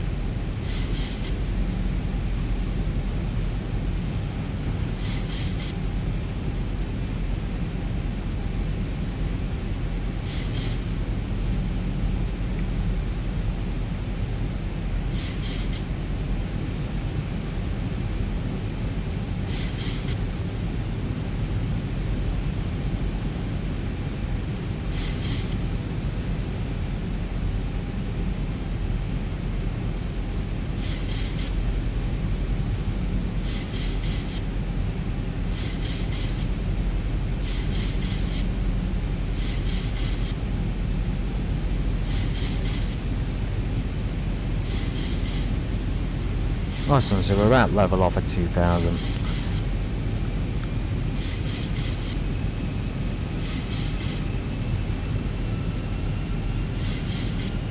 Another notch of flaps.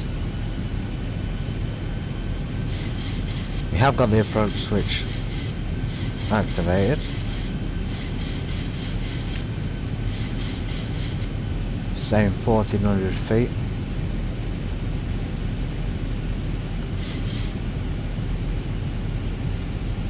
$1,000 to go.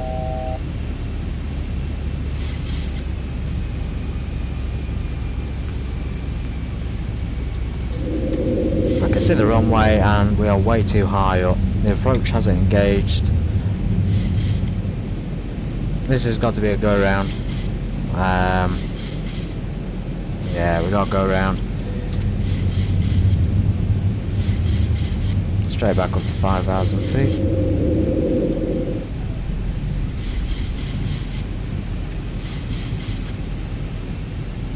There's also a lot of unsuspected lag. Unexpected lag. 5,000 feet to go around. Apologies for this. We had a good approach though, we had a good nice straight approach, just way too high up. And we'll circle back onto the going to the left side this time and then back round.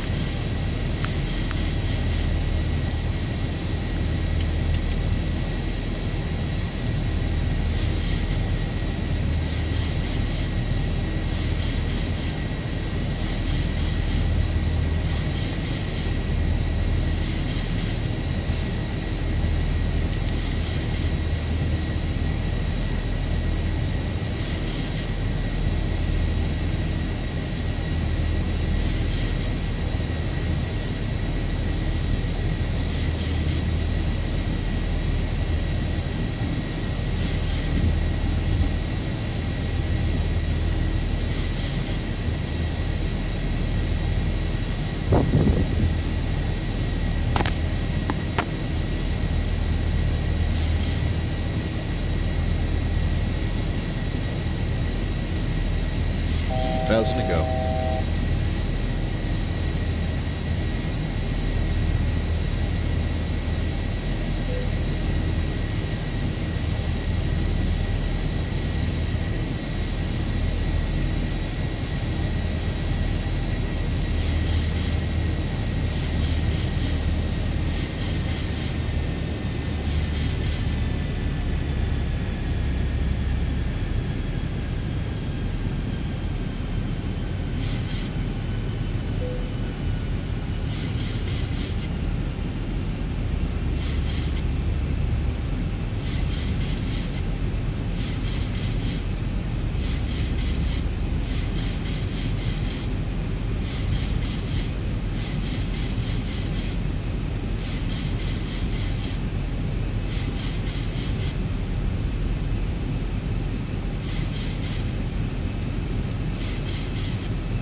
Yes, we're only getting about 17, it's saying 20 frames. It's definitely a Germany thing. I've never had this issue in Paris or any other European country. I'm just trying to sort out the FMC, it's a bit messed up. You see, it's giving us quite a few loops there like a roller coaster. We're just going to go ahead and follow the heading indicator for now. Yeah, so usually in Europe I'll get about 45, I'll get more frames than this, I'll get almost 60 consistently, but as you can see it's visibly lagging. If someone can explain that, please do. All the buildings are generic, the same buildings you have in every other country. One thing about X-Plane is you don't really have landmarks like Microsoft Flight Simulator. Flight Simulator from Microsoft gets well over 100 frames per second consistently, and there's no lag at all, especially on streams. So I'm actually really tempted to go back to it. If you want me to go back to it, let me know. Good to have perhaps both. Seems like there's more aircraft available on Microsoft Flight Sim as well. I mean, barely 20 frames then is pretty poor performance and optimization by X-Plane 12. There's no reason. My computer's fairly high end, it's quite expensive. Also has all the appropriate hardware to stream it with no issues, and to play it with no issues. Okay, so we're downwind. We'll just go ahead and do those preliminary checks for downwind. So we've got the seatbelt signs on, we'll stick the line lights back on. We've got plenty of fuel, we don't need to worry about that. Took an extra 200 kilos, just in case if we go around.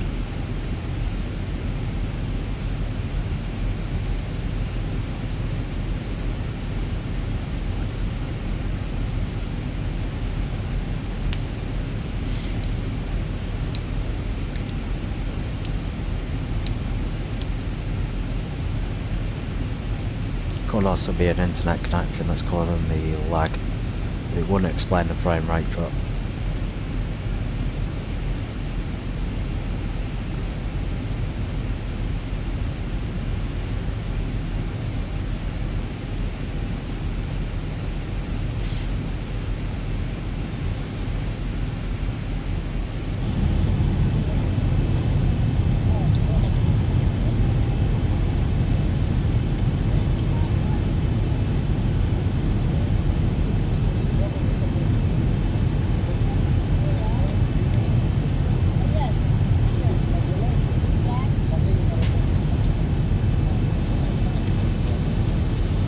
Very, very cold outside.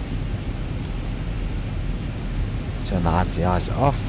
That's what's causing the condensation on the wing.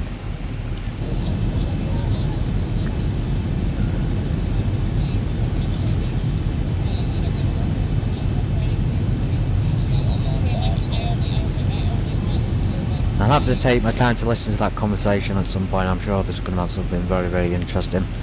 So we are going about 250, we'll let the computer decide our speed for now, until we're back on the approach. Just give me a minute while I step away for a drink, we're back momentarily for the final landing.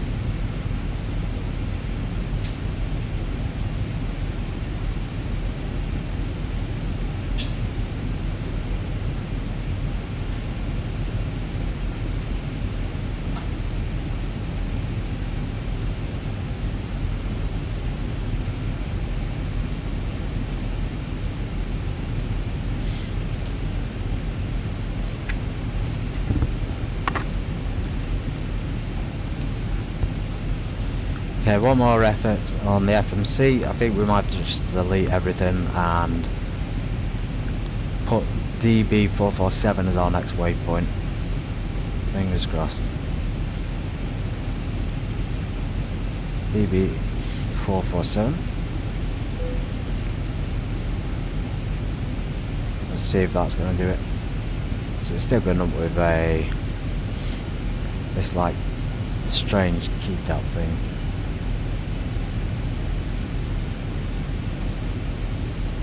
Which I can't seem to delete. Oh no, I can delete it.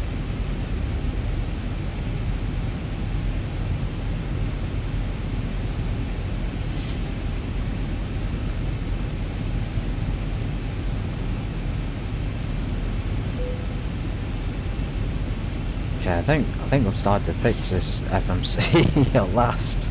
Finally.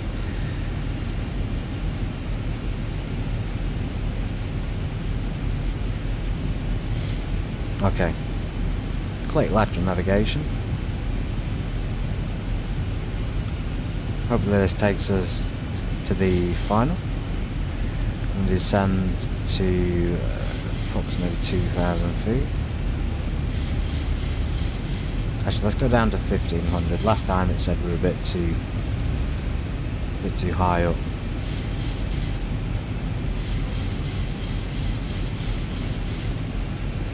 I can click the button. It's quite turbulent. Yeah, the plane's struggling to turn at the moment.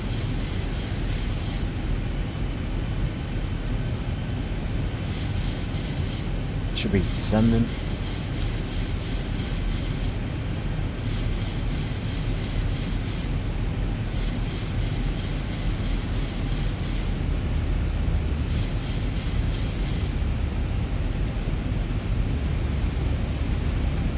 Oh my. Yeah, so the weather prediction on SimBrief was completely wrong. This is IFR and very, very turbulent conditions. Very, very this is severe turbulence. We haven't got any warning on the radar about bad weather though.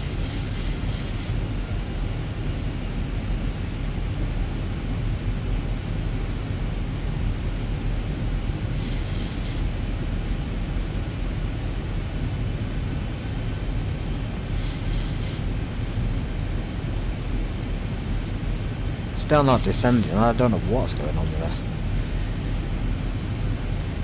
Should be descending now to 2,000 feet.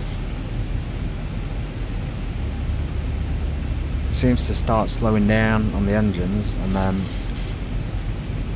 not much else. Okay, so the engines are going to be idling. We're going to reduce our speed down to 210.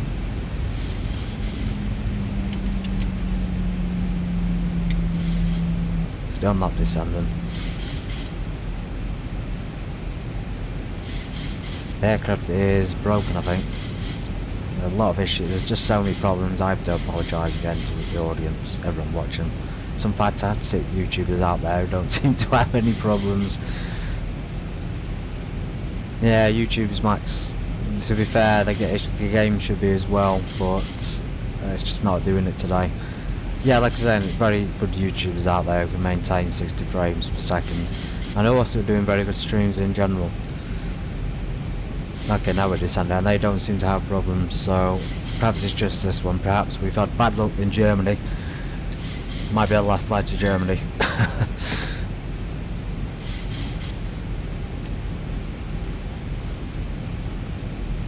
Of course, Guten Tag again. We're probably bordering on Guten Abend at this point.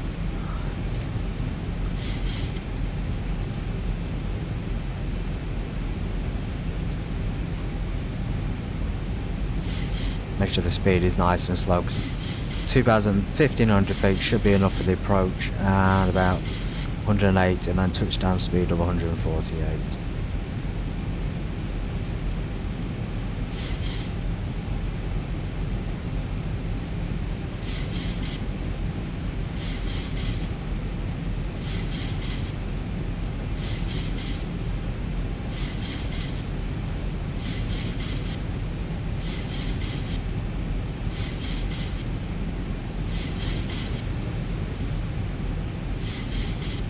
It's supposed to be going down, it seems to be trimming the nose up.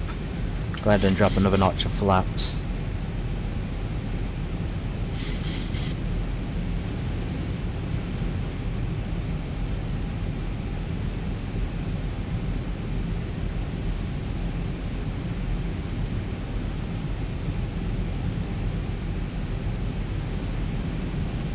Still got the overheat warning, the electrics and hydraulics.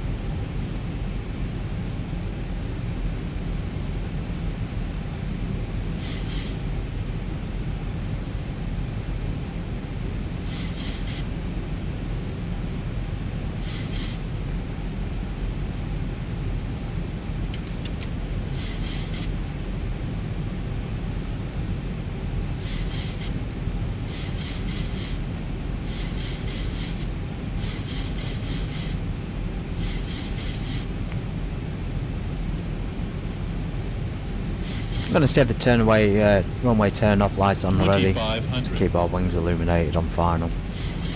Check what the airport can't quite see it. Somewhere in the very, very minimal condition distance.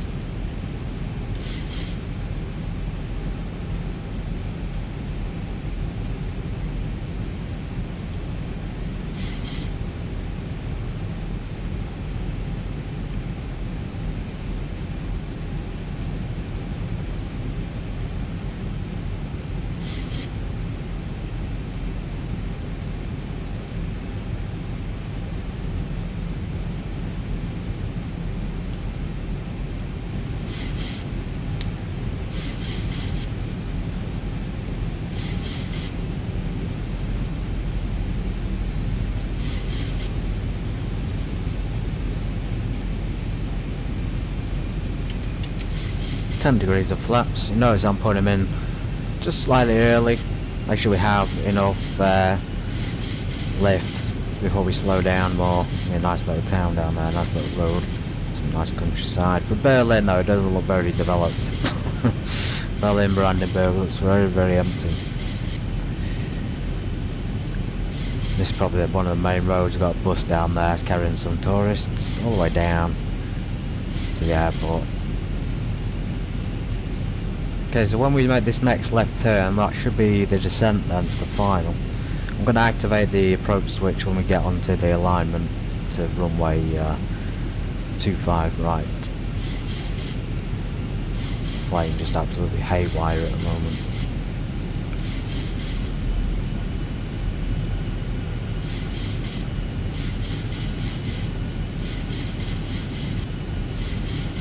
$165 will be alright.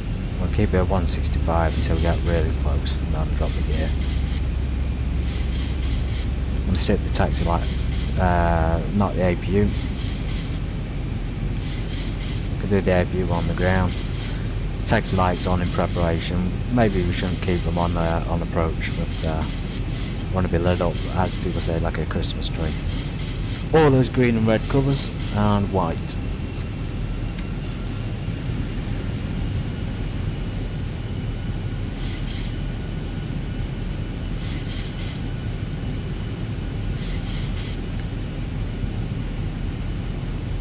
It has only been 2 hours, it's gone quite well, considering all the issues. Of course we had that bad start on the street that had to stop.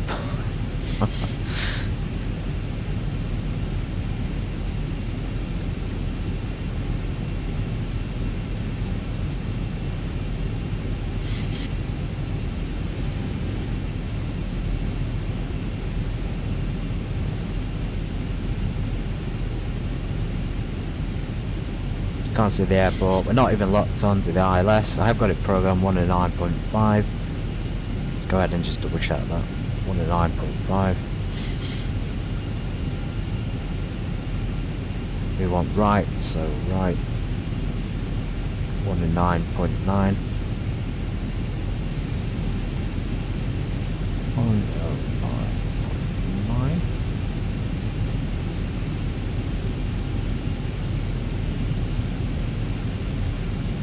Okay, that now should line up. We can see some pink diamonds there, but they're not illuminated just yet. I'll slow down to 160.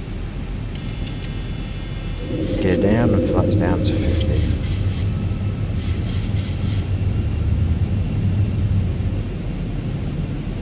So if I select the VOR lock now, it should get us onto track. There we go. VOR lock. You see the magenta, everyone says magenta, I'm calling it pink, it is pink. Pink diamond there for the heading, and then the navigation, the pink diamond there should be for the altitude and the height. It might be slightly below, it hasn't given us correct altitude, it's saying, well forget about that, that's not the correct approach, we've got FMC issues.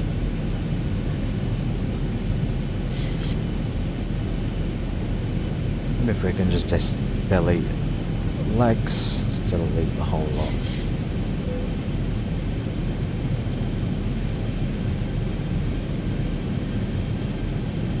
No more FNC BS.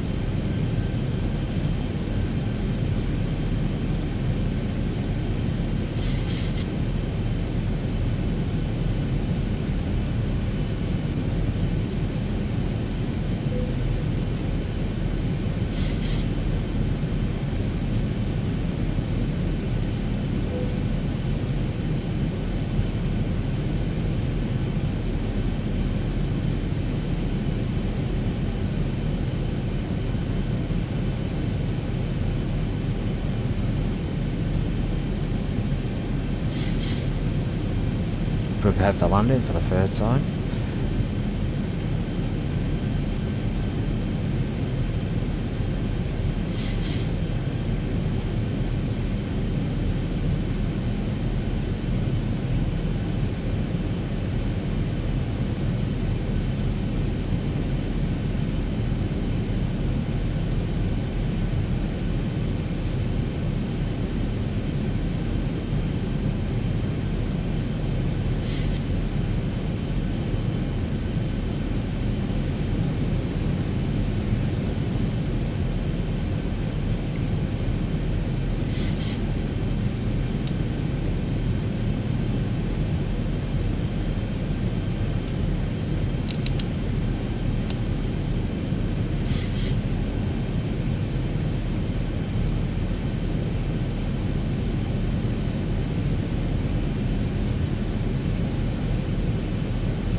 So we started, you'll notice we put gear down and flash down early and slow down early. I don't want to risk another go around. We have got enough fuel, but we can't risk it again.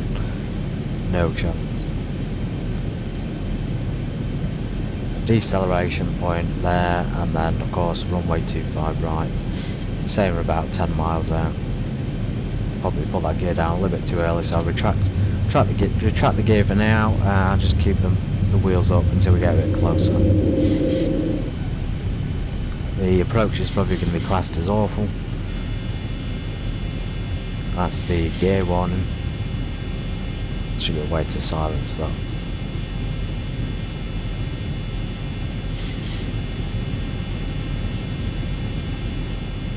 Nope.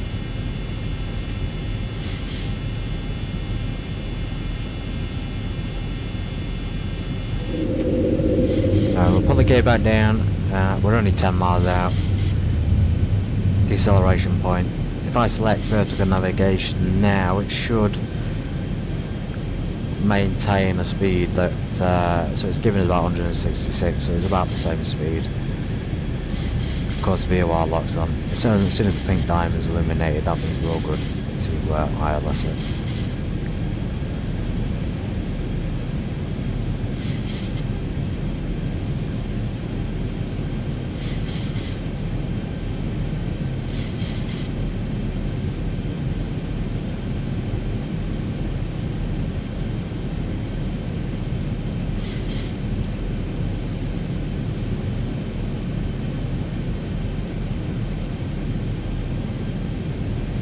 No side of the runway, I can see the airport but not the runway. So very bad conditions at Berlin at the moment. I think that's the runway just there on the right, or a taxiway. Very difficult. Okay, I can see it now. I'm zoomed out a bit more. I can see the lights. Got a lot of trees on final. 166, so we're going. Still not got any pink diamond though. We are tuned to 109.9 in the ILS. We are on the localizer at the moment.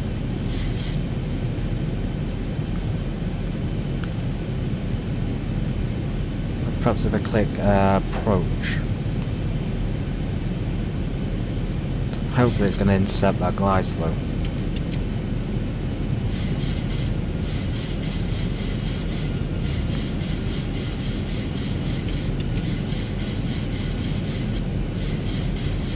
I'm just going to put 4 flaps. 40 degrees of flaps.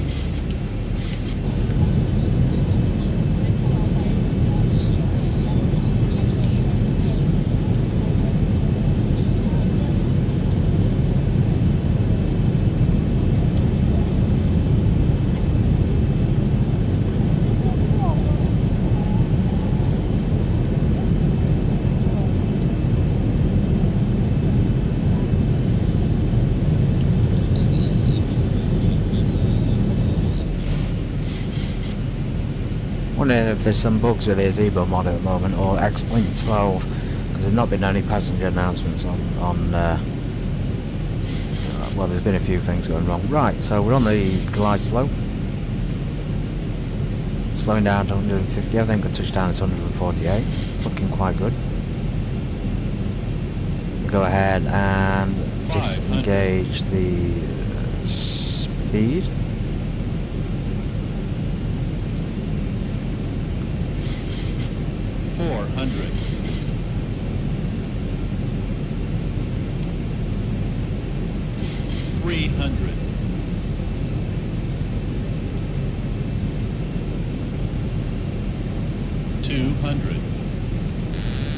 Okay, we turn that off. Quite steep hit, quite a steep descent right there. 50, 40, 30, 20, 10.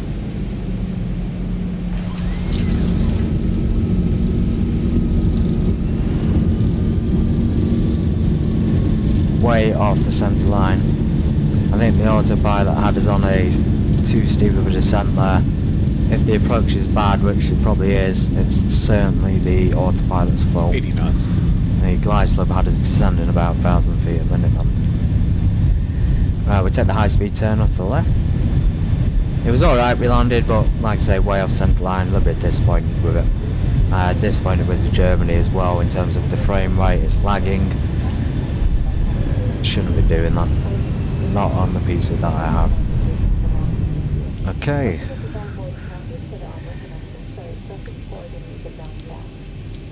Go ahead. There we go.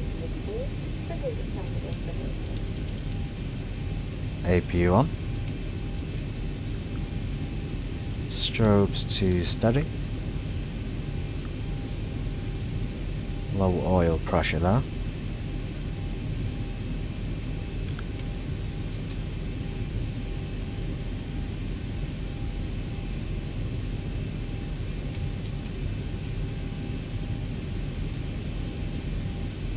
Ignition's continuous. Okay, that's us sorted. We've pretty much landed, and you'll notice this issue here with the VOR lock, localizer and glide slope being illuminated green. You can't really get that to go away, which is a pain. It won't go off. There's nothing selected on the MCP there to indicate it should be on. If we turn the flight directors off, it turns it off though. Yeah, let's taxi to the gate. Let's taxi somewhere we can deboard the passengers. Lufthansa down there. British Airways. All the usual suspects. And of course we retract the flaps.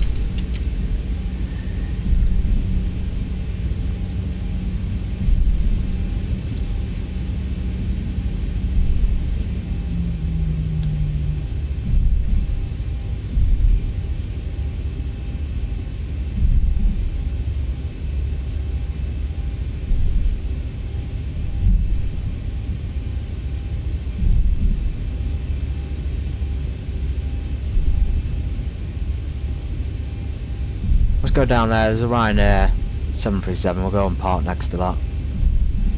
See what our competition's up to.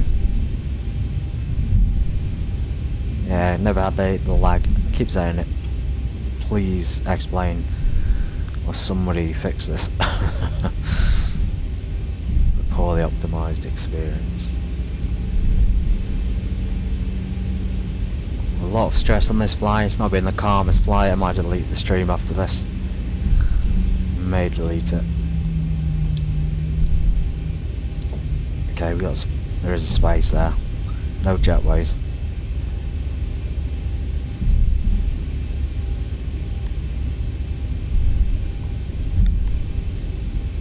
Alpha 6.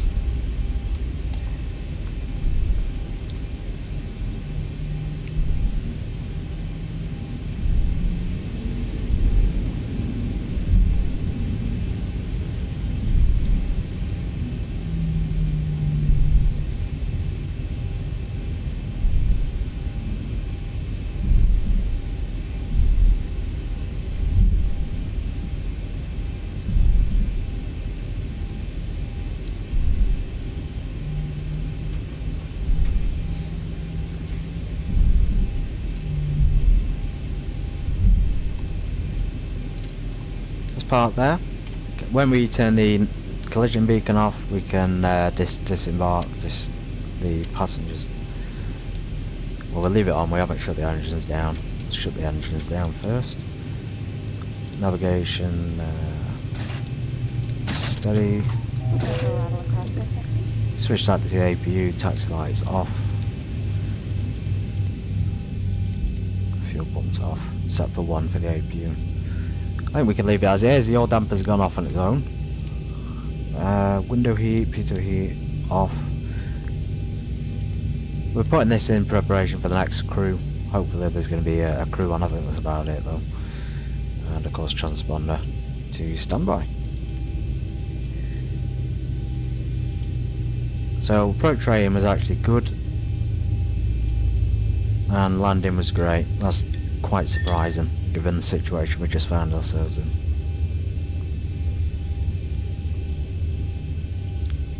Very surprising. Awesome. If you enjoyed that, I have found it kind of enjoyable. It's been a bit stressful. Wasn't the experience I was hoping for, but to be honest, X-Plane hasn't been the experience I was hoping for from Flight Simulator. The lag is unbelievable. Yeah, so I hope you have a good day, and if I can get the camera back. Yeah, have a good day, and thank you for watching. Take care.